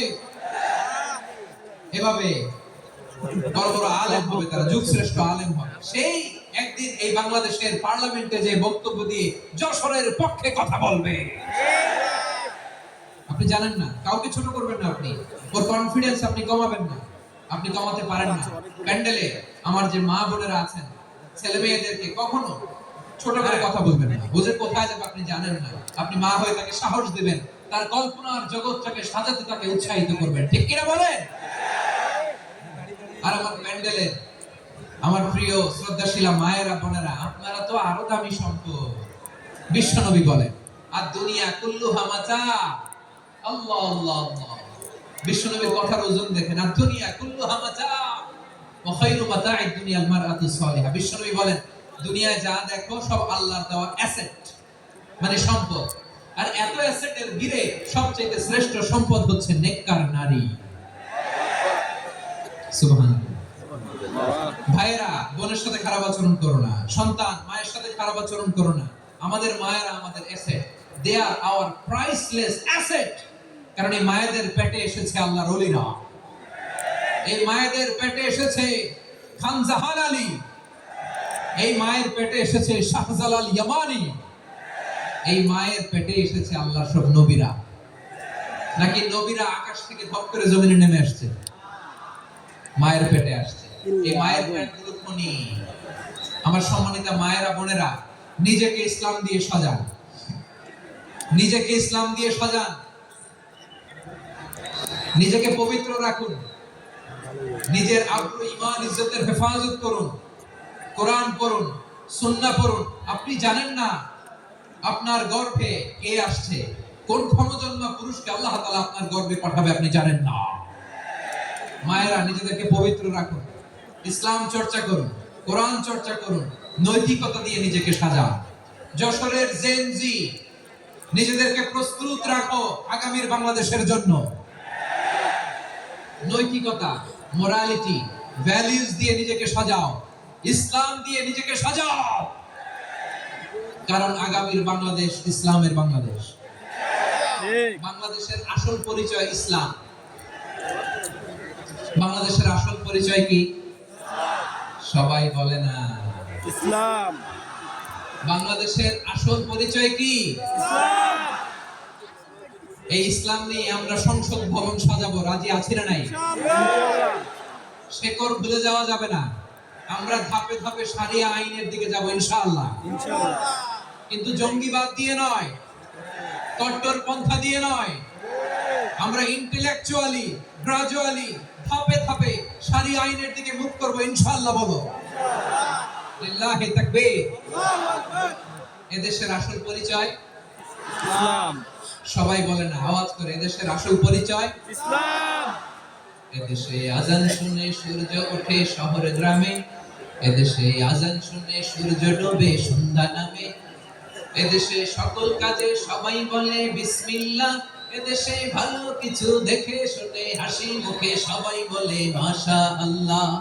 সুবহানাল্লাহ সুবহানাল্লাহ সুবহানাল্লাহ সুবহানাল্লাহ সুবহানাল্লাহ সুবহানাল্লাহ সুবহানাল্লাহ সুবহানাল্লাহ। ও নবীন তরুণ, তোমার কিসের এত ভয়? জেনে রেখো বাংলাদেশের আসল পরিচয়। বাংলাদেশের আসল পরিচয় ইসলাম। আওয়াজ তুলে বলো, আসল পরিচয় কি? এদেশে পরস্পরে দেখা হলে দেয় সালাম, এদেশে আমজনতার হৃদয় জুড়ে পাকালাম, ঠিক কি না? এদেশে বিপদ এলে সর্বজনে সর্বক্ষণে দোয়া পড়ে ইন্না লিল্লাহ সুবহানাল্লাহ সুবহানাল্লাহ সুবহানাল্লাহ সুবহানাল্লাহ। এদেশে আজান শুনে সূর্য ওঠে শহর গ্রামে, এদেশে আজান শুনে সূর্য ডুবে সন্ধ্যা নামে, এদেশে সকল কাজে সবাই বলে বিসমিল্লাহ, এদেশে ভালো কিছু দেখে শুনে হাসি মুখে সবাই বলে মাশাআল্লাহ। সুবহানাল্লাহ, আওয়াজ করে সুবহানাল্লাহ সুবহানাল্লাহ সুবহানাল্লাহ সুবহানাল্লাহ। সবাই একসাথে সুবহানাল্লাহ সুবহানাল্লাহ সুবহানাল্লাহ, সুবহানাল্লাহ। এদেশের আসল পরিচয় কি? ইসলাম, আওয়াজ করে বলতে ভয় লাগে। ইসলাম, এদেশের আসল পরিচয় কি? ইসলাম দিয়ে আমাদের সংসদ ভবন চলুক, আমরা চাই কি চাই না? চাই, বঙ্গভবনে লা ইলাহা ইল্লাল্লাহর পতাকা উড়ুক, আমরা চাই কি চাই না? চাই, প্রতিটি জেলা অফিসে, ডিসি অফিসে লা ইলাহার পতাকা ঝুলুক, আমরা চাই কি চাই না? চাই। কারা কারা চাই হাত তুলে আল্লাহরে দেখায়। আল্লাহু আকবার,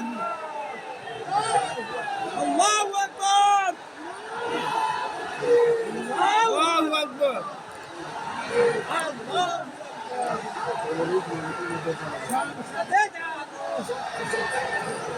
মাশাআল্লাহ, মাশাআল্লাহ, মাশাআল্লাহ, মাশাআল্লাহ। যশোর, আওয়াজ করে বলো, ভালো মানুষ না খারাপ মানুষ? ভালো, বুঝে বলছো তো? মানুষ ভালো হলে যে কত ভালো। এই মানুষকে যত্ন দিবেন, মানুষকে মানুষ বানালে যে সে কি হতে পারে শুনবা? হ্যাঁ, নাকি মনোযোগ দিয়ে দিব? শুনবা? তাহলে থামতে হবে। থামো, আমি যখন বলবো থামো থামো, তাকবীরের সময় দিলে তাকবীর। থামো থামো। মানুষকে যত্ন নিলে, হ্যাঁ এদিকে এদিকে, ড্রোন নামায় ফেলো। হয়েছে, ড্রোনের ফুটেজ হয়ে গেছে, এবার ড্রোন নামায় ফেলো। আমার দিকে তাকাও। মানুষকে, তোমরা এদিক সেদিক তাকালে তো গুরুত্বপূর্ণ পয়েন্ট মিস হয়ে যাবে। এদিকে এদিকে, হ্যাঁ ঠিক আছে। মানুষকে যত্ন নিলে মানুষের মধ্যে যারা কি পটেনশিয়াল রেখেছে, আমি জাপানের দুইটা উদাহরণ দিই। জাপানে এই এইভাবে হবে, হয় বর্ষণ নয় পেছনে, কথা নেই, কথা তো বলাই যাবে না, হারাম কথা বলা আছে, একেবারে চুপ। আজকের জন্য হারাম করে দিছি আমি কিছু সময়ের জন্য, একেবারে নিষিদ্ধ। জাপানের দুইটা উদাহরণ দেই, খেয়াল করে একটু শুনেন, বুঝবেন। আল্লাহ, 2022 সালে জাপানের সাথে জার্মানির খেলা, ফিফা ওয়ার্ল্ড কাপ 2022। এক পক্ষে জাপান, আরেক পক্ষে কোন দেশ? জার্মানি, কথা শুনে নাই। জার্মানি, এক পক্ষে কোন দেশ, আরেক পক্ষে সবাই, এক পক্ষে আরেক পক্ষে। ওই খেলায় জিতেছিল জাপান, জিতেছিল 22 সালের এই ফিফা ওয়ার্ল্ড কাপে। জাপান ফুটবল খেলায় জিতে, as a part of their celebration, তারা খেলার পরে পুরো স্টেডিয়ামটাকে ক্লিন করে। The fan base of Japan, lakh lakh মানুষ খেলা দেখতে যায়, তো এত ডাস্টবিনও তো নাই। তো যারা ডাস্টবিনে জায়গা পায় নাই, তারা এই যে চকলেটের প্যাকেট, পানির বোতল, চিপসের প্যাকেট তারা এদিকে সেদিকে রেখে দিয়েছে। জাপানের ভক্তরা, জাপানের ফলোয়াররা, as a part of their celebration, তারা খেলার পরে পুরো স্টেডিয়ামের সব ময়লা আবর্জনা ক্লিন করে তারপরে বিদায় নিয়েছে। তাদেরকে কি ক্লিন করার দায়িত্ব দেওয়া হয়েছিল? এই যশোর, জাপানের যে ছেলেরা খেলা দেখতে গেছিল, ওদেরকে কি ক্লিন করার দায়িত্ব দিছিল? তারা কি স্টেডিয়ামের পরিচ্ছন্নতা কর্মী? তাদের আকল, তাদের সিক্স সেন্স তাদেরকে বলেছে। ছোটবেলা থেকে জাপান গভর্নমেন্ট ওদেরকে এত পরিচ্ছন্নতা শেখায়, ক্লিনলিনেস অ্যাওয়ারনেস ক্যাম্পেইন করায়। ক্লাসে আমি দেখেছি, ক্লাসে নিজের বেঞ্চ নিজে মুছে, ক্লাসের মাঝখানে একটা সময় দেয়, নিজের টেবিল নিজে মুছে, নিজের ক্লাসরুমটা নিজে পরিষ্কার করে। রাস্তাঘাটে একটা ধুলা নাই, ময়লা নাই, একটা টিস্যু নাই। খেলার পরে গোটা বিশ্বকে তাক লাগিয়ে দিয়েছে। জাপানের ফ্যানরা সবার রেখে যাওয়া গার্বেজ, টিস্যু, বোতল পরিষ্কার করে তারপরে স্টেডিয়াম থেকে বিদায় নিয়েছে। আমরা কেন এমন হইতে পারলাম না? আমরা কেন এমন হইতে পারলাম না? জাপানের যারা এগুলো করছে, ওদের তিনটা করে চোখ না? চোখ তো তিনটা জাপানের লাগলো, জাপানের লোক হাত তো চারটা, কান তো ছয়টা। হ্যাঁ, দুইটা। নাকি আমার মতো দুই হাত দুই কানওয়ালা মানুষ? চোখে দেখলে ওটা মানুষ না। চিন্তা করছেন? তার মানে জাপানিজদেরকে যে গ্রুমিং করে শেখানোর মাধ্যমে পরিচ্ছন্ন বানানো গেছে। ওরা যেমনি মানুষ, আমরাও মানুষ। আমাদের সন্তানদেরকে শেখালে তারাও পারবে, পারবে কিনা? দুই নম্বর উদাহরণ বলি, চট্টগ্রাম ফেনীতে যারা গিয়েছেন, মেঘনা গুমতি ব্রিজ প্রকল্প নাম শুনছেন? মেঘনা একটা ব্রিজ পার হওয়া লাগে। এই মেঘনা গুমতি, এখানে 3টা ব্রিজ, কাজপুর সহ এই 3টা ব্রিজের নির্মাণ কাজ, রেনোভেশনের কাজ দেওয়া হয়েছিল জাপানের একটা কোম্পানিকে। কাকে? জাপানের কোম্পানি নির্মাণ শেষে 738 কোটি টাকা বেঁচে গেছিল, এটা গভর্নমেন্টের হাতে দিয়ে তারা বিদায় নিয়েছে। কত টাকা? 738 কোটি টাকা। যত প্রাকুলিত ব্যয় নির্ধারণ করা হয়েছে সব টাকা সরকার, তৎকালীন সরকার 2019 এর সরকার কারা ছিল তো জানেন? এই 2019 এর সরকার তাদেরকে দিয়েছে। তারা রিনোভেশন নির্মাণ শেষে 738 কোটি টাকা অতিরিক্ত বেঁচে গেছিল, এটা আবার গভর্নমেন্টের হাতে বুঝাই দিয়ে তারা বিদায় নিচ্ছে। আমরা কেন এমন হইতে পারলাম? জাপানের ওরাও মানুষ, আমরাও মানুষ, তার মানে মানুষে মানুষে পার্থক্য আছে না নাই? আচ্ছা, জাপানের দুইটা উদাহরণ দিলাম, এবার আমার দেশের দুইটা উদাহরণ দিব না? বাংলাদেশের দুইটা উদাহরণ দিই। 1 নম্বর উদাহরণ, গত সপ্তাহে আপনারা জানেন কক্সবাজারে আমার একটা প্রোগ্রাম ছিল, তো হেলিকপ্টারে গিয়েছিলাম। ফেনী জেলা যখন পার হচ্ছি আমি দেখলাম 3টা উইন্ডমিল ছিলেন তো, বিশাল পিলা, 3টা-4টা পাখা থাকে। বায়ু বিদ্যুৎ কেন্দ্র, বাংলাদেশের প্রথম বায়ু বিদ্যুৎ কেন্দ্র এটা, মোহরি প্রজেক্ট বলে এটা, সম্ভবত মোহরি প্রজেক্ট। তো সাগরের বাতাসের ঝাপটায় এটা ঘুরে এনার্জি হয়, ইলেকট্রিসিটি উৎপাদন হয়। আমি পাইলটকে বললাম, ভাই এগুলো থেকে কেমন ইলেকট্রিসিটি উৎপাদন হয়? হুজুর একটু হয় না, কিছুই হয় না। কিছুই হয় না মানে? বলে হুজুর বাংলাদেশে যত উইন্ডমিল আছে এটার পাখা একটাও ঘুরে না। আল্লাহ, বলেন কি? তাহলে যে কোটি কোটি টাকা ব্যয় করে যে উইন্ডমিল, হুজুর ভিতরে ফিটফাট, উপরে ফিটফাট, ভিতরে সদরঘাট। তার মানে কোটি কোটি টাকা দিয়ে উইন্ডমিল বানায়, এখানে কিছু নাই। দুর্নীতির আখড়াখানা বাংলাদেশ, ঠিক কিনা বলেন? আরে জাপানিজরাও মানুষ, আমরাও মানুষ। আমার এক নিকট আত্মীয় সরকারি চাকরিজীবী, উনি আমাকে বললেন, বাংলাদেশের আরেকটা উদাহরণ দেখি। উনি আমাকে বললেন যে প্রতি বছর আমাদের অফিসের ফার্নিচার চেঞ্জ করে। বলে প্রতি বছর ফার্নিচার চেঞ্জ করে কেন? বলে যে ফার্নিচার নতুন পারচেজ করলেই তো এখানে টাকা, নতুন কিনতে পারলেই টাকা, নতুন উন্নয়নের সবক শোনাতে পারলেই টাকা। প্রথম আলোর রিপোর্ট, কি আলো? প্রথম আলোর রিপোর্ট, গত 15 বছরে উন্নয়নের নামে লুটপাট হয়েছে প্রায় 3.25 লাখ কোটি টাকা। কার রিপোর্ট? আমাদের বানানো কথা, প্রথম আলোর রিপোর্ট। গত 15 বছরে কারা ছিল জানেন তো? হ্যাঁ, শুধু ওনাদেরকেই দোষ দিয়ে লাভ নাই। স্বাধীনতার পর থেকে শুধু শাসকের হাত বদল হয়েছে, আমরা কিছু পাই নাই, ঠিক কিনা বলেন? শুধু ওনাদের দোষ দিয়ে কি লাভ? একদল খাইছে, আরেকদল খাওয়ার জন্য রেডি হয়ে আছে।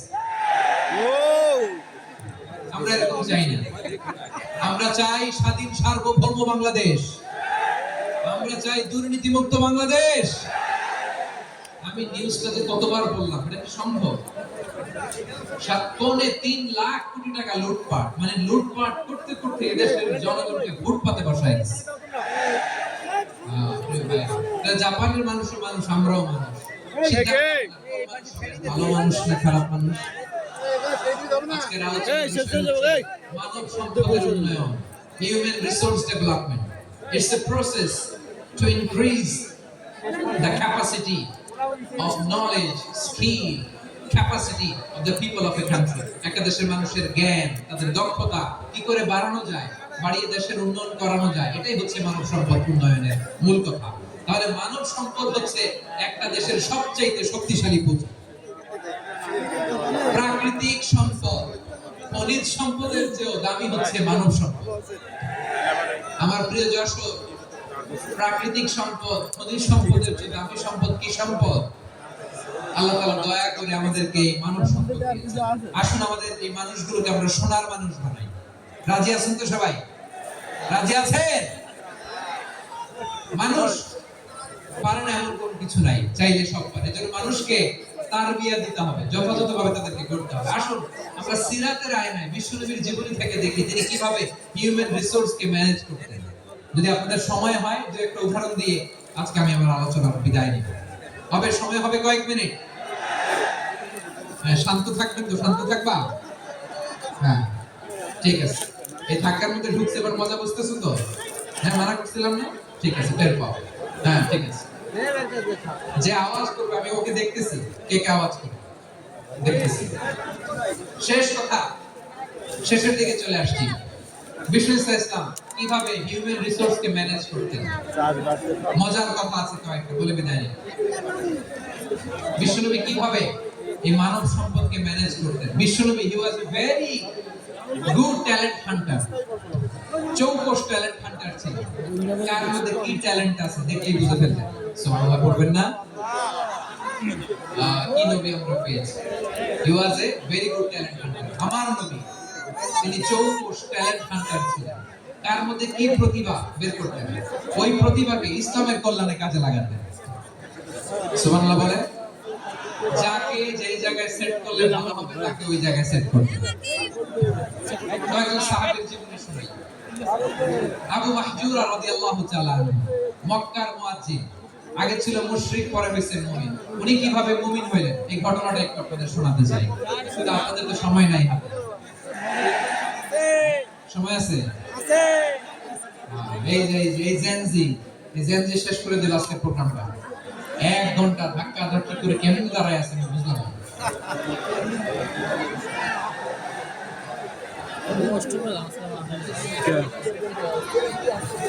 না না থাকবেন না, থাকবেন না, চুপ করতে হবে। What I need, you stop. Just shut up. যে কদিন আইতে কত চুপ। সবাই সব হ্যাঁ ঠিক আছে। আবু মাহজুরা রাদিয়াল্লাহু তাআলা ওইভাবে মুসলিম হলেন, আওয়াজ করে শুনুন। হুনাইনের যুদ্ধ 8ম হিজরি, বিষ্ণু ইসলাম হুনাইনের যুদ্ধ শেষে ফিরতেছেন। প্রতিমধ্যে বেলাল রাদিয়াল্লাহু তাআলা, এই যে আবার কথা, এই রে আল্লাহ রে, এখানে ধাক্কা থাকি কেন? চলে যাও, পেছনে যাও, যাও পেছনে যাও। কি আজীব তামাশা, যেখানে যাই এখানে ধাক্কা ধাক্কি, মারামারি, গায়ের উপরে, কাঁধের উপরে, শাউটিং। অনেক গুরুত্বপূর্ণ কথা পয়েন্ট করে নিয়ে আসি যে বলবো, শাউট করার কারণে প্রোগ্রামটাই নষ্ট করে দেয়। আসছে আমাদের ভালোবাসা দেখাইতে, প্রোগ্রামটা শেষ করে দিয়ে চলে যায়। বিয়াদব স্টপ, আবার কথা বল, স্টপ। হুনাইনের যুদ্ধে 8ম হিজরি, কত হিজরি সবাই বলেন না একটু, কত হিজরি? 8ম হিজরিতে হুনাইনের যুদ্ধে রাসূল সাল্লাল্লাহু আলাইহি ওয়াসাল্লাম ফিরে আসতেছেন মদিনায়। প্রতিমধ্যে বেলাল রাদিয়াল্লাহু তাআলা আযান দিচ্ছেন। কি দিচ্ছেন? বেলাল আযান দিচ্ছেন। তো পাশে ছিল মুশরিকদের একটা পরিবার, কিছু মুশরিক তরুণ, কিছু অমুসলিম কিশোর, তারা আযানকে ব্যঙ্গ করতেছে। আমাদের বাংলায় মুখ ভেঙানো বলে। বেলাল রাদিয়াল্লাহু তাআলা আযান দিচ্ছেন, বাচ্চাগুলো মুশরিক তো, ওরা আযানকে ব্যঙ্গ করতেছে, বিকৃতি করে ওরাও আযান দিচ্ছে। উদ্দেশ্য হচ্ছে আযানকে নিয়ে ঠাট্টা করা। উদ্দেশ্য কি? ঠাট্টা করা। ব্যাপারটা মনে কষ্ট পাওয়ার মতো ব্যাপার না? কিন্তু বিশ্বনবী ওইখানে দেখেন কি খুঁজলেন। বিশ্বনবী খেয়াল করলেন অমুসলিম কিশোরদের মধ্যে থেকে একটা কিশোরের গলাটা বড় দরাজ গলা, কণ্ঠটা বড় সুন্দর। খেয়াল করে দেখলেন যে কিছু কিশোর বেলালের আযানকে ব্যঙ্গ করে, বিকৃতি করে, কিন্তু একজনের কণ্ঠ দেখতে পাচ্ছেন না এত দূরে, কিন্তু কণ্ঠটা বড় সুন্দর, দরাজ গলা। বিশ্বনবী সাহাবীদেরকে বললেন, ধরো এগুলোরে, ধরো। সবগুলোরে ধরে বিশ্বনবীর সামনে আনা হয়। ওরা হাঁটু কেড়ে বসলো। বিশ্বনবী বললেন, তোমাদের মধ্যে কে যেন ব্যঙ্গ করে আযান দিচ্ছিল, তার গলাটা বড় উঁচু, গলার বেসটা বড় মজবুত, মেলোডিয়াস, সুমধুর কণ্ঠ। কে? আবু মাহজুরা বলে, আমার বন্ধুরা সবাই আমার দিকে আঙ্গুল দেখায়, আমি পড়ে গেছি বিপদে। রাসূল সাল্লাল্লাহু আলাইহি ওয়াসাল্লাম বাকি অমুসলিম তরুণদেরকে ছেড়ে দিলেন, বললেন তোমরা যাও। এবার আবু মাহজুরারে পাইছে। আবু মাহজুরা চুলের মধ্যে হাত দিলেন, বিশ্বনবী মাথায় হাত দিয়ে বললেন, এবার আযান দাও দেখি। আবু মাহজুরা বলে, আমি তো আযান দিতে জানি না, কারণ আমি তো বেলালেরটা শুইনা দিছি, আমার তো মুখস্থ নাই, আমি তো আযান দিতে জানি না। বিষ্ণু বললেন, জানো না? তাহলে আসো আমি তোমারে শিখাই দেই। সুবহানাল্লাহ। আবু মাহজুরা হাঁটু গেড়ে বসে, বিশ্বনবীর মুবারক হাত আবু মাহজুরার চুলের মধ্যে। বিশ্বনবী আযানের মুআল্লিম আবু মাহজুরাকে বলতেছে, ঠিক আছে তোমারে শিখাই দিচ্ছি, আমি যা যা বলবো আমার সাথে সাথে বলো, পারবা? আবু মাহজুরা বলে, পারবো। বিশ্বনবী আযান দিচ্ছেন, মাথায় হাত দিয়ে আল্লাহু আকবার, আল্লাহু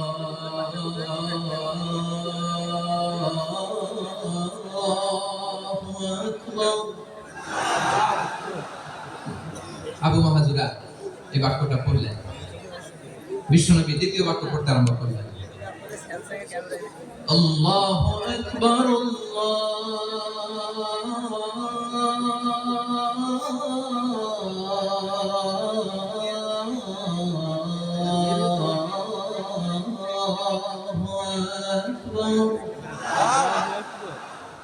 আবু মাহাজুরা এই বাক্যটা বললেন। বিশ্বনবী আবু মাহাজুরার মাথার মধ্যে হাত দিয়ে তৃতীয় বাক্য বললেন,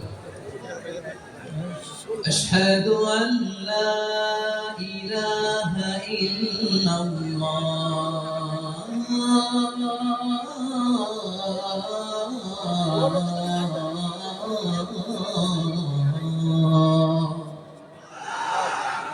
আবু মাহাজুরা তৃতীয় বাক্য বললেন। বিশ্বনবী একটা বাক্য পরে আবু মাহাজুরা পড়ে, বিশ্বনবী পরে আবু মাহাজুরা পড়ে। আবু মাহাজুরা কিন্তু অমুসলিম, মুশরিক। আবু মাহাজুরা বলে, এক একটা বাক্য পড়ি আমার কলিজাটা গলে ঠান্ডা হয়ে যায়। এতদিন মোহাম্মদকে গালি দিতাম, এখন মোহাম্মদ আমার মাথায় যখন হাত রাখছে আমার সারা শরীর ঠান্ডা হয়ে গেছে। বিশ্বনবী আজান শেখাচ্ছেন, একটা একটা বাক্য পড়ে আবু মাহাজুরাও পড়ে, বিশ্বনবী পড়ে আবু মাহাজুরাও পড়ে। পুরো বাক্যগুলো যখন শেষ, আজান শেষ, আবু মাহাজুরাও যখন পুরো আজান পড়লেন, আবু মাহাজুরা বললেন, এতদিন মোহাম্মদের চেহারা দেখলে আমার ঘৃণা লাগতো, আজ থেকে মোহাম্মদের চেহারার চেয়ে প্রিয় চেহারা আমার কাছে নাই। আবু মাহাজুরা বললেন, ও মুহাম্মদ, আজানের বাক্য তো আপনি আমারে শেখালেন, এখানেই শেষ করবেন না, আপনি আমারে পড়ায় দেন, লা ইলাহা ইল্লাল্লাহ মুহাম্মাদুর রাসূলুল্লাহ সাল্লাল্লাহু আলাইহি ওয়াসাল্লাম। বিশ্বনবীর সাথে দাঁড়িয়ে উনি শাহাদা পড়ে মুসলমান হয়ে গেলেন।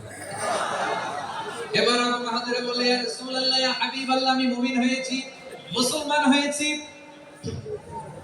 আপনার কাছ থেকে আযান শিখার সৌভাগ্য আমি লাভ করেছি। নবী আমার কণ্ঠের বড় তারিফ করেছেন, আপনি আমার আযানকে আপনি পছন্দ করেছেন। একটা জিনিস আপনার কাছে চাই, আপনি আমাকে মক্কার মসজিদুল হারামের মুয়াজ্জিন হিসেবে অ্যাপয়েন্ট করে দেন। বিষ্ণু ইসলাম বললেন, যাও আবু মাহজুরা, আমি তোমাকে পৃথিবীর শ্রেষ্ঠতম মসজিদ মক্কার মসজিদুল হারামের মুয়াজ্জিন হিসেবে অ্যাপয়েন্ট করে দেব। সুবহানাল্লাহ। দেখছেন কিভাবে ট্যালেন্ট হান্টিং করতে হয়, কিভাবে হিউম্যান রিসোর্স মানব সম্পদকে ব্যবহার করতে হয়। আসছিল আজানকে ভেঙাইতে, আসছিল কেন? আজানকে ব্যঙ্গ করার জন্য, বিকৃত করার জন্য। আজানকে বিকৃত করতে যে ইসলামের সবচেয়ে শ্রেষ্ঠ মসজিদের মুয়াজ্জিন হয়ে গেল। পড়েন সুবহানাল্লাহ।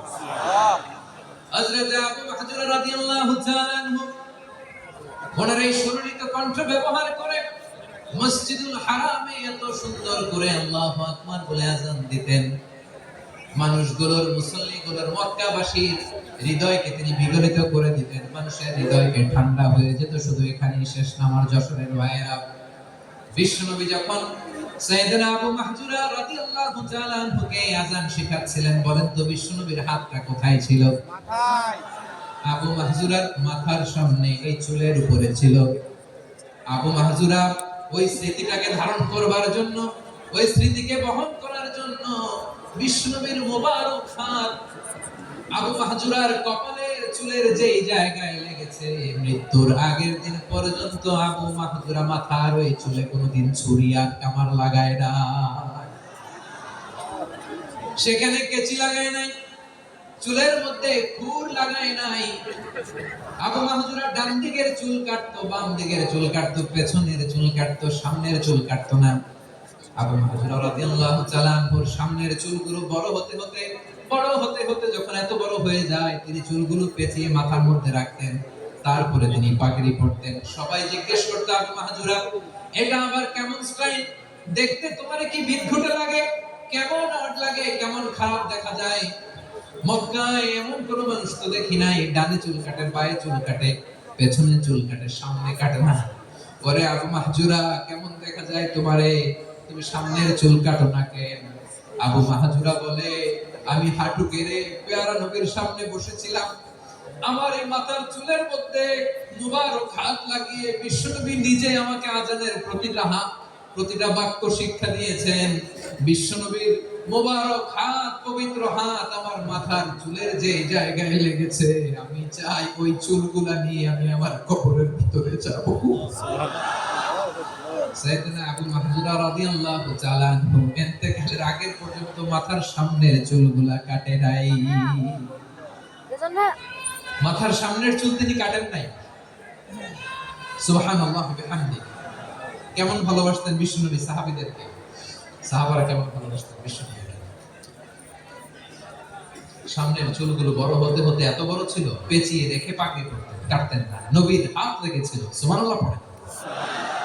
তাহলে হোয়াট ইজ দ্য লেসন?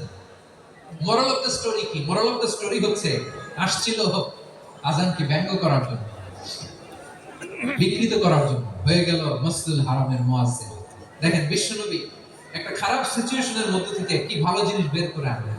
আমি যে শুরুতে বলেছি কিভাবে তিনি হিউম্যান রিসোর্সকে ডেভেলপ করেছেন, ম্যানেজ করেছেন।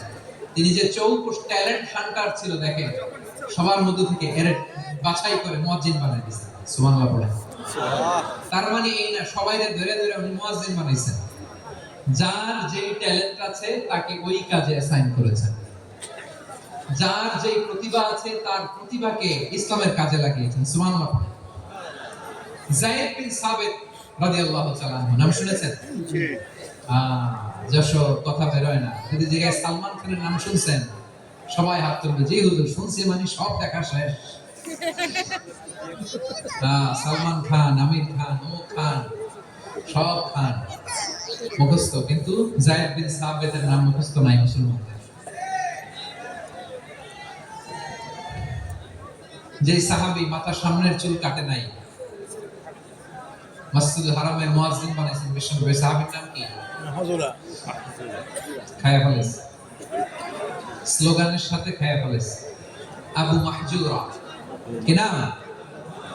আবু মাহজুরা আল জুমাহি রাদিয়াল্লাহু তাআলা। এই নামটা আজকে নিয়ে যাইতে হবে যশোর। আবু মাহজুরা রাদিয়াল্লাহু তাআলা। দুই নম্বরে বলছিলাম যায়েদ বিন সাবিত রাদিয়াল্লাহু তাআলা। বিশ্বনবী দেখলেন মদিনার এই আনসারী সাহাবী হাইলি ট্যালেন্টেড, ইন্টেলেকচুয়াল, মেরিটোরিয়াস, জ্ঞানের প্রতি তার আকর্ষণ, মারাত্মক আকর্ষণ। বিশ্বনবী তাকে দায়িত্ব দিলেন, কোরআন যা নাজিল হয় তুমি লিখো, কাতিবুল ওহী বানাই দিলেন। সুবহানাল্লাহ। যায়েদ বিন সাবিতরে আবার আযান শিখান নাই, কারণ তার মধ্যে বিশ্বনবী প্রতিভা দেখেছেন, একাডেমিক প্রতিভা। বিশ্বনবীর একাডেমিক প্রজেক্ট গুলো তিনি হ্যান্ডেল করতেন। যায়েদ বিন সাবিত ছিল বিশ্বনবীর ব্যক্তিগত সচিব। কি ছিল? ব্যক্তিগত সচিব। বুঝেন নাই? বিশ্বনবীর ব্যক্তিগত সচিব উর্দুভাষী। ইহুদিরা কিছু লিখে দিলে এটার অর্থ বিশ্বনবীরে বুঝায় দিতেন। আবার ইহুদিদের কাছে কিছু লিখতে হলে তিনি লিখে দিতেন। বিশ্বনবী একদিন বললেন, ইন্নী ওয়াল্লাহি মা আমানু ইয়াহুদা আলা কিতাব। ইহুদিরা যে চিঠি পাঠায় অর্থ তো বুঝি না, আর ইহুদি আইনে অর্থ করা লাগে। আবার ইহুদিদের কাছে কিছু লিখে পাঠাইতে চাইলে আমরা তো লিখতে পারি না, ইহুদিরে দিয়ে লেখা লাগে। ওরা যে পয়রা শোনায় লিখে দেয়, আমি ওদের বিশ্বাস করি না। আমার নিজের একজন লোক দরকার। বিশ্বনবী যায়েদ বিন সাবিতকে চুজ করলেন ল্যাঙ্গুয়েজের জন্য। সুবহানাল্লাহ। উনি বললেন, যায়েদ তোমার সফট স্কিলকে ডেভেলপ করতে হবে, তুমি হিব্রু ল্যাঙ্গুয়েজ শিখে ফেলো। যায়েদ বিন সাবিত বলল, বিশ্বনবীর মোটিভেশন আর ইন্সপিরেশন পেয়ে আমি 15 দিনে ইহুদিদের এই হিব্রু ল্যাঙ্গুয়েজ শিখে ফেললাম। সুবহানাল্লাহ। শুধু শিখে ফেললাম না, হাত্তা হাদিতু, even I became master in the language. এই ভাষা আমি পারদর্শী হয়ে গেলাম। এরপর ইহুদিরা চিঠি লিখে পাঠালে আর কোনো ইহুদি ডাকা লাগতো না, আমি নবীর এটার অর্থ শুনে পরে বুঝাই দিতাম। আবার ইহুদিদের কাছে চিঠি লেখা লাগলে আমি যায়েদ বিন সাবিত চিঠি লিখে দিতাম। সুবহানাল্লাহ। দেখেন এত সাহাবীর মধ্যে থেকে বিশ্বনবীর একাডেমিক প্রজেক্ট, ব্যক্তিগত সচিব, দোভাষী হিসেবে তিনি যায়েদ বিন সাবিতের মতো তরুণকে নির্বাচিত করেছেন। কেমন ট্যালেন্ট হান্টার ছিল আমার নবী। সুবহানাল্লাহ পড়বেন না? বিশ্বনবীর ইন্তেকালের পরে সাইয়েদনা আবু বকর রাদিয়াল্লাহু তাআলা আনহু যখন খলিফা হয়ে আসলেন, কোরআনকে সংকলনের দায়িত্ব দেয়া লাগবে, কোন সাহাবীকে দিবেন? সব সাহাবারা মিলে পরামর্শ করলেন। সাইয়েদনা আবু বকর, ওমর সবাই মিলে বিশাল কোরআন সংকলনের গুরু দায়িত্ব বিশ্বনবীর ব্যক্তিগত সচিব, বিশ্বনবীর দোভাষী, বিশ্বনবীর সিলেক্ট করাইলো যায়েদ ইবনে সাবিত রাদিয়াল্লাহু তাআলা আনহুকে দিয়েছে। কোরআনের কপি তো আজকে এখানে রাখে নাই। এই যে আজকের যে কোরআন পড়েন, এটা আগে এরকম ছিল না। কোরআন নাজিল হলে সাহাবারা চামড়া, ওটের চামড়ায় লিখে ফেলতো, ওটের চ্যাপ্টা হাড্ডির মধ্যে লিখে ফেলতো, গাছের গুড়ির মধ্যে লিখে ফেলতো, বিভিন্ন জনের কাছে ছড়ানো ছিটানো ছিল। আবু বকর রাদিয়াল্লাহু তাআলা আনহু একসাথে করলেন, পরবর্তীতে উসমান রাদিয়াল্লাহু তাআলা আনহু একসাথে করলেন 114 সূরার এখন এই মুসহাফ, এই কম্পাইলেশন, এই কপি আমরা পেয়েছি, যার হিউজ কন্ট্রিবিউশন ছিল। এই পুরো কোরআন কম্পাইলেশনের প্রজেক্ট ম্যানেজার ছিল যায়েদ বিন সাবিত রাদিয়াল্লাহু তাআলা। কোরআন কম্পাইলেশনের প্রজেক্ট ম্যানেজার, দেখেন ওনারে মাথায় হাত দিয়ে আযান শেখায় নাই, সুবহানাল্লাহ কইবেন না? তাহলে প্রথম সাহাবী আবু মাহজুরাকে মুয়াজ্জিন বানাইলেন, যায়েদ বিন সাবিতকে ব্যক্তিগত সচিব আর দোভাষী বানালেন, মুসআব ইবনে উমাইর রাদিয়াল্লাহু তাআলা আনহুকে ইসলামের প্রথম অ্যাম্বাসেডর বানালেন। তাহলে তৃতীয় নম্বর একজন সাহাবীর নাম বলছি, মুসআব ইবনে উমাইর। মুসআব কি নাম? নামটা কেমন লাগে? এই কয়েকজনের ভালো লাগে, সবার বাকিদের ভালো লাগে না? ভালো লাগে? এই এই আর কয়েকটা মিনিট দেওয়া যাবে না আমাকে আল্লাহর রাস্তায়? হ্যাঁ ইনশাআল্লাহ। ঠিক আছে। আমি তোমাদেরকে ভালোবাসা দেখাবো, দোয়া করবো যদি চুপ থাকো, একেবারে চুপ, কষ্ট সহ্য করো, বাকিরা যা সওয়াব পাবে তোমরা ডবল পাবে, যেহেতু কষ্ট বেশি, কিন্তু চুপ। ওই পাশে বলছে 3 নম্বর সাহাবীর নাম মুসআব। এই ধাক্কা ধাক্কি কেন, ধাক্কা ধাক্কি কেন রে ভাই? কষ্ট বেশি পাচ্ছে। না না না, এরকম হলে আসবো না যশোর, আমি আর আসবো না। ইন্নালিল্লাহ। হয় পিছনে চলে যাও, নাহলে চুপ, ধাক্কা ধাক্কি নেই। 3 নম্বর সাহাবীর নাম মুসআব। কি নাম? He was the first ambassador in Islam. ইসলামের প্রথম ডিপ্লোম্যাট, প্রথম কূটনৈতিক, ইসলামের প্রথম কূটনৈতিক, ইসলামের প্রথম ডিপ্লোম্যাট, প্রথম অ্যাম্বাসেডর মুসআব ইবনে উমাইর। মক্কা তরুণ যুবক, উনি পারফিউম লাগাইলে মানুষ দেখলেই বুঝতো এটা মুসআব লাগাইছে।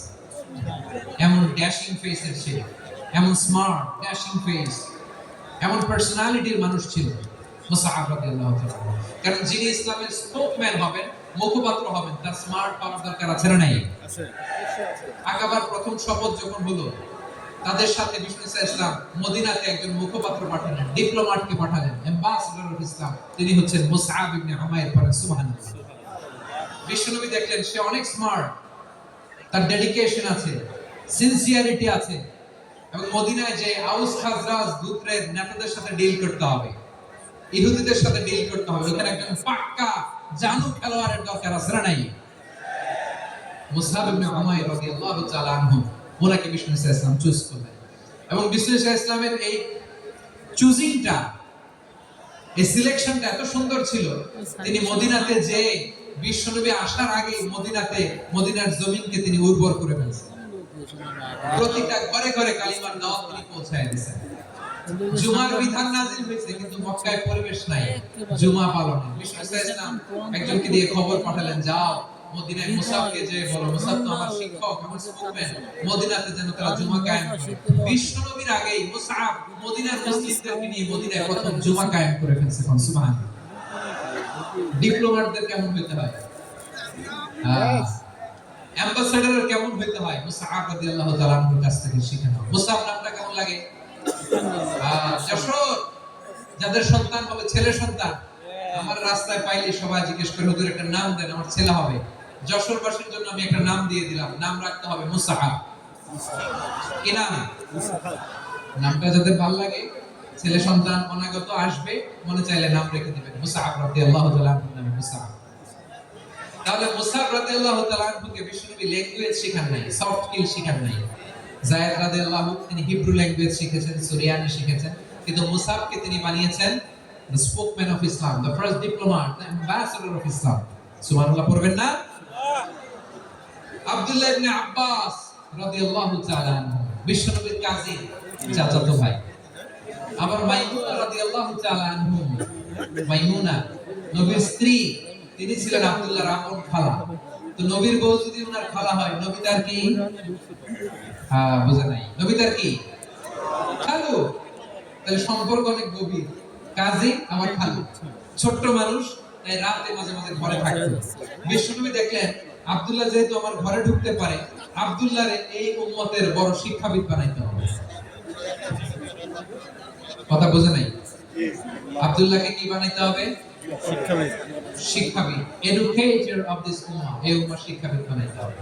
তাই আব্দুল্লাহ ইবনে আব্বাসকে বিশ্বনবী হাতে কলমে শিক্ষা দিয়েছেন। আহারে, আর এরপরে যে কি ভাষা আসবে তোমাদের জন্য আমার মুখ থেকে আমি নিজেও জানি না। আমি নিজেও জানি না। 1 ঘন্টা যাবো ধাক্কা ধাক্কি মারামারি, তো আসতে বলছে কি তোমাকে? পেছনে চলে যাও, জায়গা না পেলে। পুরো প্রোগ্রামটাই নষ্ট করে দেবে।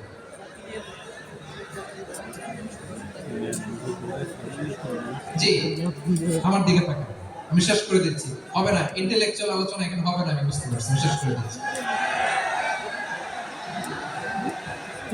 আব্দুল্লাহ ইবনে আব্বাস রাদিয়াল্লাহু তাআলা, মনোযোগ দিয়ে কয়েকটা মিনিট শুনুন, আমি এখনই শেষ করে দিচ্ছি। এরপর আওয়াজ করবে, এই যে এগুলো কি আমি বুঝলাম না। এগুলো ইউটিউবার। সব করা যাবে, বসে যাও, শুয়ে যাও, চলে যাও, আওয়াজ করা যাবে না। অন্যকে বসো এটা বলার দরকার নেই, জাস্ট এদিকে তাকাও। আল্লাহ। আব্দুল্লাহ ইবনে আব্বাস রাদিয়াল্লাহু তাআলা, উনাকে বিশ্বনবী হাতে কলমে শিক্ষা দিয়েছেন, যেহেতু উম্মতের শিক্ষাবিদ এডুকেটর। তো বিশ্বনবী রাতে যখন তাহাজ্জুদ পড়তেন, ছোট্ট আব্দুল্লাহ ঘরে থাকতেন। বুঝতে পেরেছেন? ছোট্ট মানুষ তো ঘরে থাকতেন। তো বিশ্বনবী তাহাজ্জুদের জন্য একবার দাঁড়িয়েছেন, ছোট্ট আব্দুল্লাহ ওযু করে দাঁড়াইছে।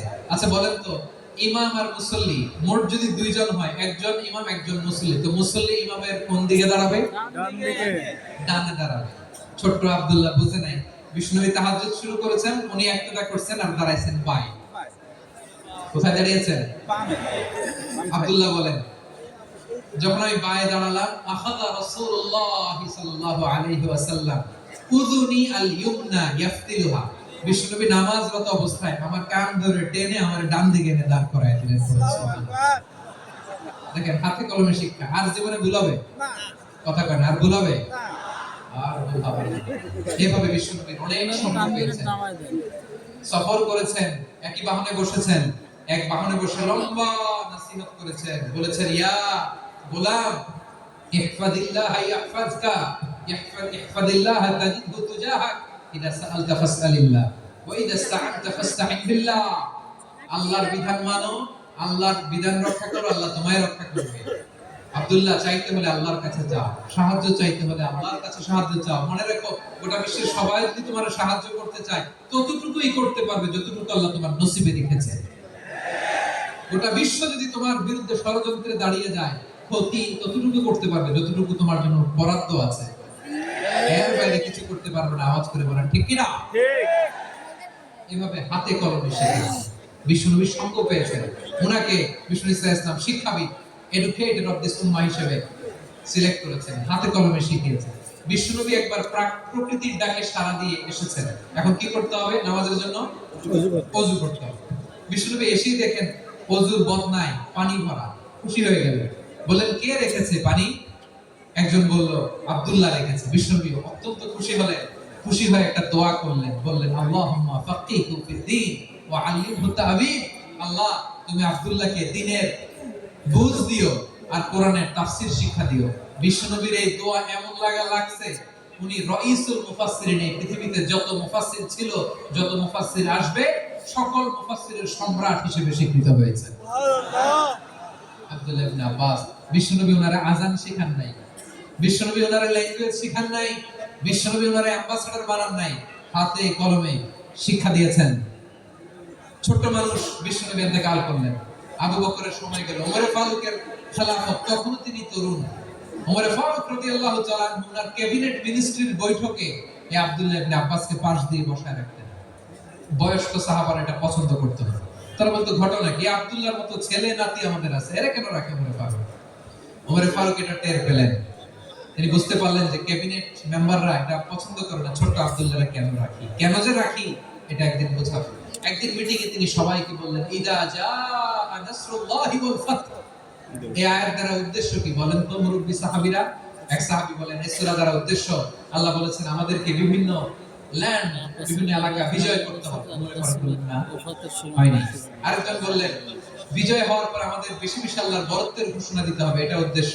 ওমর ফারুক বললেন না, হয় নাই। যারা জিজ্ঞেস করেন কেউ পারে না। সব শেষে বিশ্বনবী ছোট্ট আব্দুল্লাহরে বলেন, আব্দুল্লাহ ইদা জা নাসরুল্লাহি ওয়াল ফাত, এর দ্বারা উদ্দেশ্য কি বলো তো? ছোট্ট আব্দুল্লাহ বলেন, হুয়া আজাল রাসূলিল্লাহ। এই আয়াত দ্বারা বিশ্বনবীর বিদায়কে উদ্দেশ্য নেওয়া হয়েছে। ওমর ফারুক বললেন, হাদা হুয়া, এটাই তো সঠিক উত্তর, এটাই সঠিক তাফসীর এই আয়াতের। কারণ ইদা জা নাসরুল্লাহি ওয়াল ফাত, যখন আল্লাহর সাহায্য আর বিজয় আসবে, ওয়া রাআইতান নাসা ইয়াদখুলুনা ফি দীনিল্লাহি আফওয়াজা, আপনি দেখবেন দলে দলে ঢলে ঢলে বানের পানির মতো মানুষ ইসলামের দিকে ঢুকতেছে। ইসলামের বিজয় হয়েছে। তো ইসলামের বিজয়ের মিশন নিয়ে নবী আসছে। বিজয়ী যখন হয়ে গেছে, এখন তো নবীর বিদায় হবে। যারা বলেন ঠিক কিনা? কোন সাহাবী এই সূক্ষ্ম কথাটা ধরতে পারে নাই, ওই আব্দুল্লাহ ছাড়া। আব্দুল্লাহ যখন উত্তর দিছে, সব সাহাবীদের টনক নড়েছে। এরপর থেকে কোন ক্যাবিনেট মিটিং এ আর কোন সাহাবারা কোনো প্রশ্ন করে নাই, আওয়াজ করে পড়েন সুবহানাল্লাহ। বিশ্বনবী আব্দুল্লাহ ইবনে আব্বাসকে দ্য এডুকেটর অফ দ্য উম্মাহ, উম্মাহর শিক্ষাবিদ হিসেবে গ্রহণ করেছেন। আওয়াজ করে পড়তে হবে আল্লাহু আকবার। সাহাবীদের নামগুলো মনে থাকবে। এক নম্বরে আবু মাহজুরা, মুয়াজ্জিন বানাইছেন। যায়েদ ইবনে সাবিত, তুফাসি, ট্রান্সলেটর অফ প্রফেট, এবং তিনি ছিলেন বিশ্বনবীর ব্যক্তিগত সচিব। মুসআব ইবনে Umair, the first ambassador and diplomat of Islam. Abdullah ইবনে আব্বাস, এই উম্মাহর সবচেয়ে বড় এডুকেটর, শিক্ষাবিদ। আরেকজন ছিল আব্দুল্লাহ ইবনে মাসউদ রাদিয়াল্লাহু তাআলা। দুই আব্দুল্লাহ, আব্বাস গেল, আরেকজন হচ্ছে মাসউদ। মক্কার তরুণ, ছাগল পালতো মুশরিকের বিশ্বনবী আর আবু বকর রাদিয়াল্লাহু তাআলা একবার গেলেন, যে দেখে এই তরুণ দাঁড়ায় আছে। বিশ্বনবী বলেন, আমি খুব ক্ষুধার্ত, তোমার কাছে কি দুধ আছে ছাগলের? আব্দুল্লাহ ইবনে মাসউদ বলে, আছে। ওয়ালাকিন আনা মুতামান, যে দুধ আছে এটা আমানতের, আমি দিতে পারবো না। বিশ্বনবী এইটা শুনে এটারে টার্গেট করে ফেলছে। আনা মুতামান, দুধ আছে, কিন্তু এটা আমার মালিকের, আমি তো দরদ দেখাই, আমার মালিকের দুধ, আপনি পথিক, আপনারে দিতে পারি না। বিশ্বনবী টার্গেট করে ফেলছেন, এরে আমার কাজে লাগাইতে হবে। বিশ্বনবী বললেন, ঠিক আছে দুধ দিও না, কিন্তু এমন ছাগি আছে কিনা যে ছাগির সাথে কোনো ছাগলের মিলন হয় নাই, তার ওলা নাই, দুধও আসে নাই, বাচ্চাও নাই, এরকম ছাগি থেকে যদি আমি দুধ খাই তাহলে তো সমস্যা নাই। বলতেছে এরকম ছাগি থেকে দুধ খেলে সমস্যা নাই, কারণ এরকম ছাগি ওলান থেকে দুধ আসবেও না। বলতেছে ঠিক আছে, এরকম একটা ছাগি নিয়ে আসো। নিয়ে আসা হলো। বিশ্বনবী বিসমিল্লাহ বলে ওই ছাগির ওলানে হাত দিলেন। হাত দিতে দেরি, পুরো ওলানটা দুধে ভরে যেতে দেরি হয় না। বিশ্বনবী আর আবু বকর রাদিয়াল্লাহু তাআলা দহন করে পেট ভরে খেলেন। এই দৃশ্য আব্দুল্লাহ ইবনে মাসউদের হৃদয়ে দাগ কাটলো। এই মুজিজা দেখে তিনি বললেন, আশহাদু আল্লা ইলাহা ইল্লাল্লাহ ওয়া আশহাদু আন্না মুহাম্মাদুর রাসূলুল্লাহ। তিনি ষষ্ঠ মুসলিম ছিলেন, 6 নম্বর মুসলমান। ওনাকে টার্গেট করে বিশ্বনবী দেখলেন এমন ইন্টেলেকচুয়াল ব্রেইন, উনি সূক্ষ্ম জিনিস বুঝে বেশি, ফিকহি জ্ঞান ওনার মধ্যে বেশি। বিশ্বনবী ওনাকে কোরআনের জ্ঞান শিক্ষা দিতে লাগলেন। উনি বিশ্বনবী সবার কাছে কোরআন শোনায়, কিন্তু বিশ্বনবী নিজে আব্দুল্লাহ ইবনে মাসউদের কাছ থেকে কোরআন শুনতো। বিশ্বনবী একবার বললেন, ইকরা আলাইয়া ইয়া মাসউদ। ইবনে মাসউদ একবার শোনাও তো কোরআন দেখি। আব্দুল্লাহ ইবনে মাসউদ বলে, আকরাউ আলাইকা ওয়া আলাইকা উনজিল। নবী, আপনার উপর কোরআন নাযিল হয় আর আমি আপনার সামনে কোরআন পড়ব। বিশ্বনবী বলেন, ইন্নী উহিব্বু আন আসমাআহু মিন গায়রি। আমি নিজে পড়তে যেমনি ভালোবাসি, অন্যে পড়ুক আমি শুনবো, এটাও আমি ভালোবাসি। সূরা নিসা তিনি তেলাওয়াত করে শুনিয়েছেন। এমন সূক্ষ্ম বিষয় বিশ্বনবী ওনাকে ধরিয়ে দিয়েছেন। উনি হয়ে গিয়েছেন আব্দুল্লাহ ইবনে আব্বাস, হয়েছেন রাইসুল মুফাসসিরিন, ওই হয়ে গিয়েছেন ফাকিহুল উম্মাহ। ওনার চাইতে বড় ফকি এই পৃথিবী আর দেখবে না। চিল্লায়ে বলেন সুবহানাল্লাহ।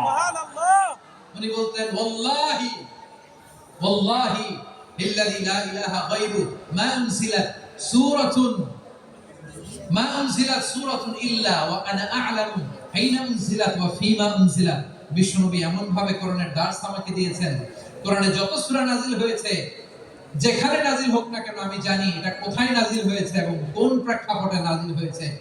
এমন একটা সূরা নাই যে সূরার কোথায় নাযিল হয়েছে আমি মাসউদের জানা নাই, কোন প্রেক্ষাপটে নাযিল হয়েছে আমার জানা নাই। এরকম ঘটবে না। চিল্লায়ে বলেন আল্লাহু আকবার। আল্লাহু আকবার। এই আব্দুল্লাহ ইবনে মাসউদ রাদিয়াল্লাহু তাআলা ওমর ফারুকের সময় কুফা চিফ জাস্টিস ছিলেন। কুফা নগরীর চিফ জাস্টিস বলেন নাই, বিচারপতি। কি ছিলেন? সবাই বলে নাই, কি ছিলেন? বিচারপতি ছিলেন। এবং ওনার যে ফিকহি জ্ঞানের ধারা, এটাই আলকামা, ইব্রাহিম আন-নাখাই, হাম্মাদ ইবনে সুলাইমান হয়ে ইমাম আবু হানিফা পর্যন্ত পৌঁছেছে এবং ওনার ফিকহি জ্ঞানের ধারাই হানাফি মাযহাবে অ্যাকসেপ্ট হয়েছে। আজও এগুলো হানাফি মাযহাবে চর্চিত হয়। হানাফি মাযহাবের সব ফিক আব্দুল্লাহ ইবনে মাসউদের ফিকহি জ্ঞানের ধারা থেকে নেওয়া হয়েছে। চিল্লায়ে পড়েন সুবহানাল্লাহ। তাহলে উনাকে বিশ্বনবী বানিয়েছেন জুরিস্ট, আইনবিদ, ফাকিহ। ওনারে আযান শিখান নাই। হিউম্যান রিসোর্স ডেভেলপমেন্ট কিভাবে করবেন, মানব সম্পদের উন্নয়ন কিভাবে করতে হয়, কিভাবে যার যেখানে প্রতিভা কাজে লাগাতে হয় উনি দেখিয়েছেন। সুবহানাল্লাহ পড়বেন না? খালিদ বিন ওয়ালিদ নাম শুনছেন? কে কে শোনেন নাই হাত তোলেন। কি ছিলেন? বীর যোদ্ধা ছিলেন খালিদ বিন ওয়ালিদ। কিন্তু তিনি ইসলাম ধর্ম গ্রহণ করেছেন অনেক দেরিতে, 8ম হিজরিতে। তার মানে 8ম হিজরির আগে উনি মুশরিকদের পক্ষে লড়াই করেছেন। ওনার হাতে কত মুসলিম সাহাবী যে নিহত হয়েছে হিসাব নাই। বিষ্ণু টার্গেট করে রাখছে, তুমি আমাদের মুসলিমদের এত ক্ষতি করলা, তুমি যখন মুসলমান হবা তোমারে দিয়ে আমি এমন কাম করাবো যে এটা আর কেউ করতে পারবে না। সুবহানাল্লাহ। যশোর ক্লান্ত হয়ে গেছে।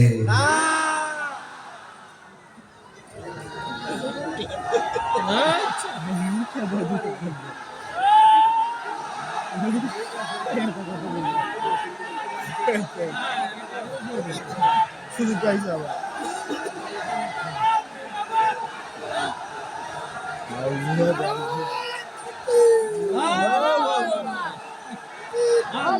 মাশাআল্লাহ। বসুন বসুন বসুন।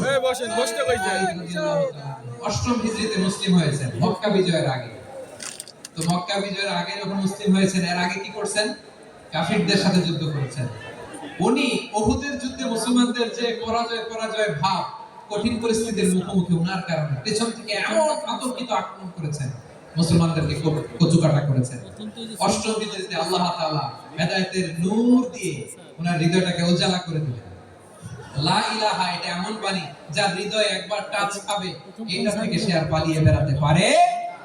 ঝিনুকের ভেতর লুকিয়ে থাকে যে মনমতি, ঝিনুকের ভেতর লুকিয়ে থাকে যে মনমতি, কালমা শাহাদাতে আছে আল্লাহর জ্যোতি, কালমা শাহাদাতে আছে আল্লাহর জ্যোতি।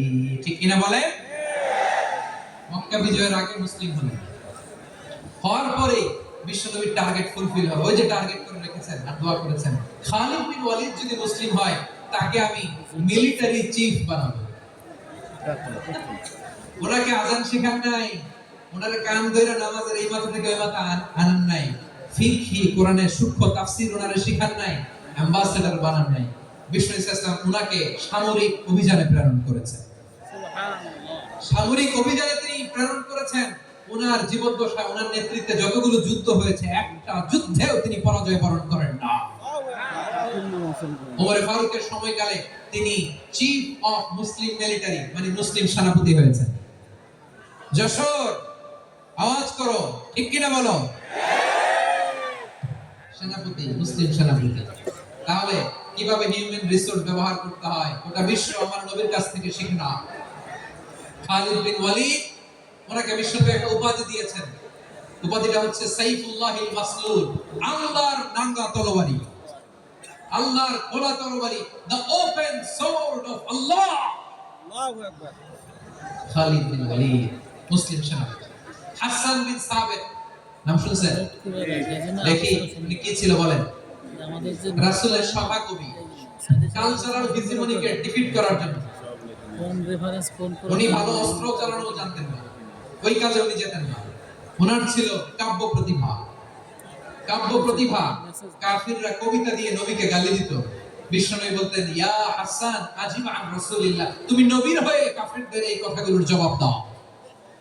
বিশ্বনবীর একটা মিম্বার ছিল।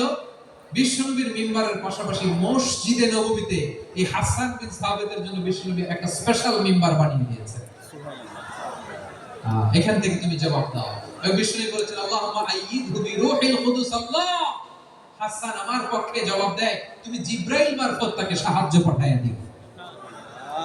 রাসূল সাল্লাল্লাহু আলাইহি ওয়াসাল্লামের সভাকবি, the poet of the prophet, নবীর কবি।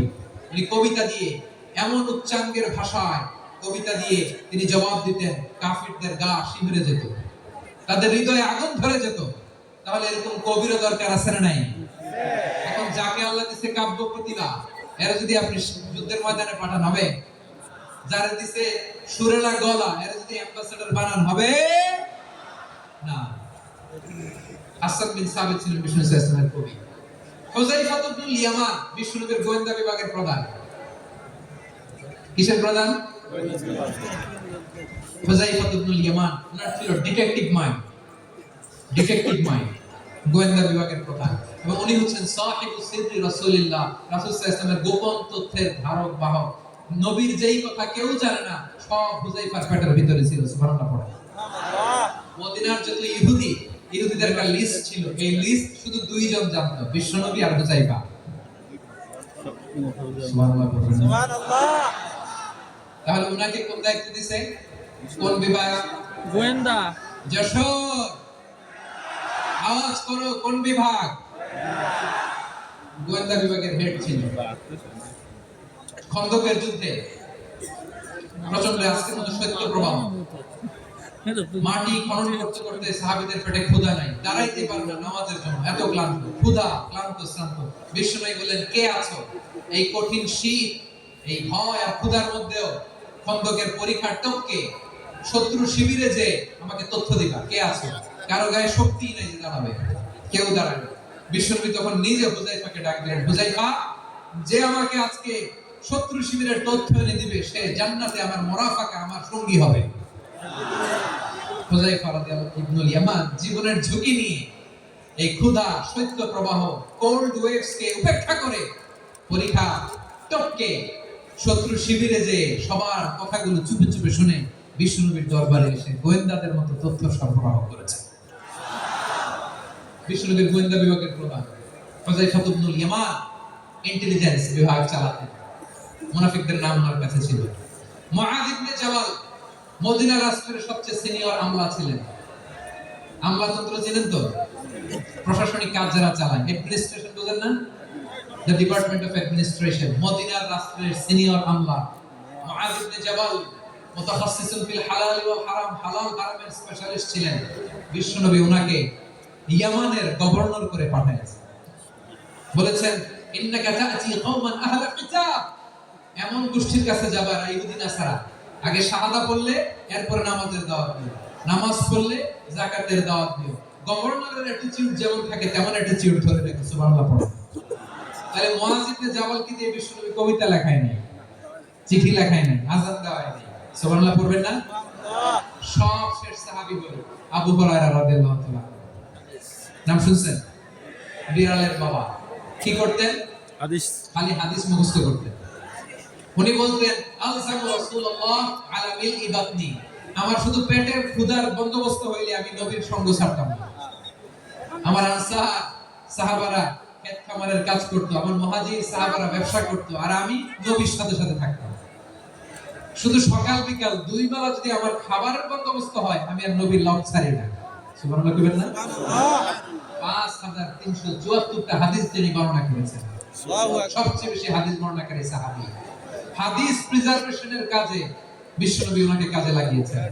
উনি একদিন বলেন, ইয়া রাসূলুল্লাহ আসমা'ু মিনকা কাসীরান ফালা আহফাযু, নবী অনেক কথা শুনি আমার মনে থাকে না। বিষ্ণু বললেন, তাই তুবসুত রিদা, তোমার চাদরটা বিছাও। আবু হুরায়রা বিছালেন, বিশ্বনবী হাত বুলায় দিলেন, এরপর অনেক হাদিস বর্ণনা করলেন।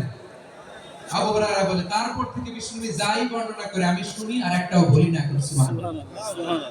বিশ্বনবী ওনাকে হাদিস প্রিজার্ভেশন, নবীর যে লক্ষ্য হাদিস প্রিজার্ভেশনের এই দায়িত্ব দিয়েছেন সাইয়েদনা আবু হুরায়রা রাদিয়াল্লাহু তাআলা। প্রিয় ভাইরা, তাহলে 10 জন সাহাবীর কথা যে বললাম, আপনারা কি খেয়াল করেছেন কত বড় ট্যালেন্ট হান্টার, চৌকস ট্যালেন্ট হান্টার ছিল আমার নবী। এক এক জনের এক এক ট্যালেন্ট, এক এক কাজে অ্যাসাইন করেছেন, এক একজনকে এক এক দায়িত্ব দিয়েছেন, এক একজনের প্রতিভাকে এক এক ভাবে বিকশিত হওয়ার সুযোগ দিয়েছেন। আওয়াজ করে বলেন ঠিক কি না? এখন আমার পর্দার আড়ালে আমার মায়েরা বলবে, এতগুলো পুরুষ সাহাবীর কথা বললো, নারী সাহাবীরা কি কিছু করে না? ঠিক হ্যাঁ, একজন নারী সাহাবীর কথা বলে মোনাজাত হবে, দোয়া ছাড়া কেউ যাবে না। রুফাইদা আল আসলামিয়া রাদিয়াল্লাহু তাআলা আনহা, ওনার বাবার নাম সাআদ আল আসলামি। বিশ্বনবী কি খেয়াল করলেন দেখেন, সাআদ ছিল মদিনার বড় ডাক্তার। এই নারী সাহাবী রুফাইদা বাবার কাছ থেকে চিকিৎসা বিদ্যা শিখেছেন। যখন শিখছে, বিশ্বনবী দেখলেন আমার তো প্রতি সপ্তাহে সপ্তাহে যুদ্ধে আহত সাহাবীদের সেবা দিবে কে? বিশ্বনবী রুফাইদাকে বললেন, রুফাইদা তুমি মসজিদে নববীর পাশে একটা মেডিকেল ক্যাম্প করো।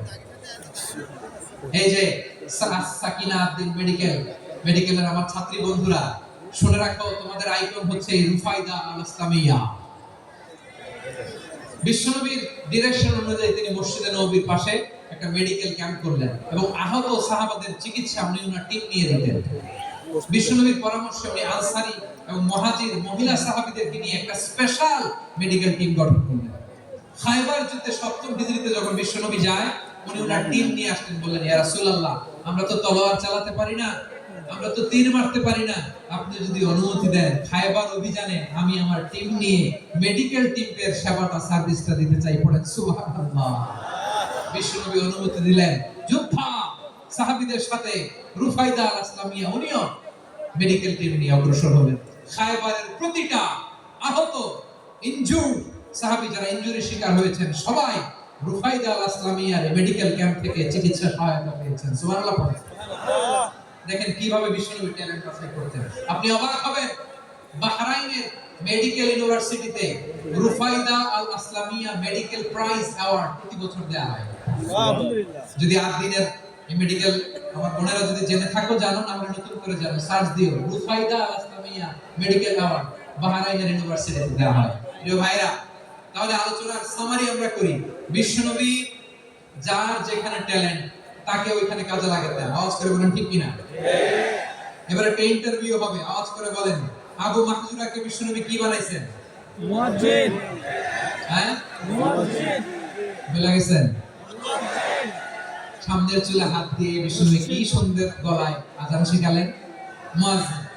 যায়েদ বিন সাবিতকে একাডেমিক প্রজেক্টের দায়িত্ব দিয়েছেন, তিনি ছিলেন বিশ্বনবীর দোভাষী ব্যক্তিগত সচিব। মুসাব ইবনে Umair the first ambassador of Islam. Abdullah ibn Abbas উম্মার বড় শিক্ষাবিদ মুফাসসির। আব্দুল্লাহ ইবনে মাসউদ ছিলেন জুরিস্ট। কি ছিলেন?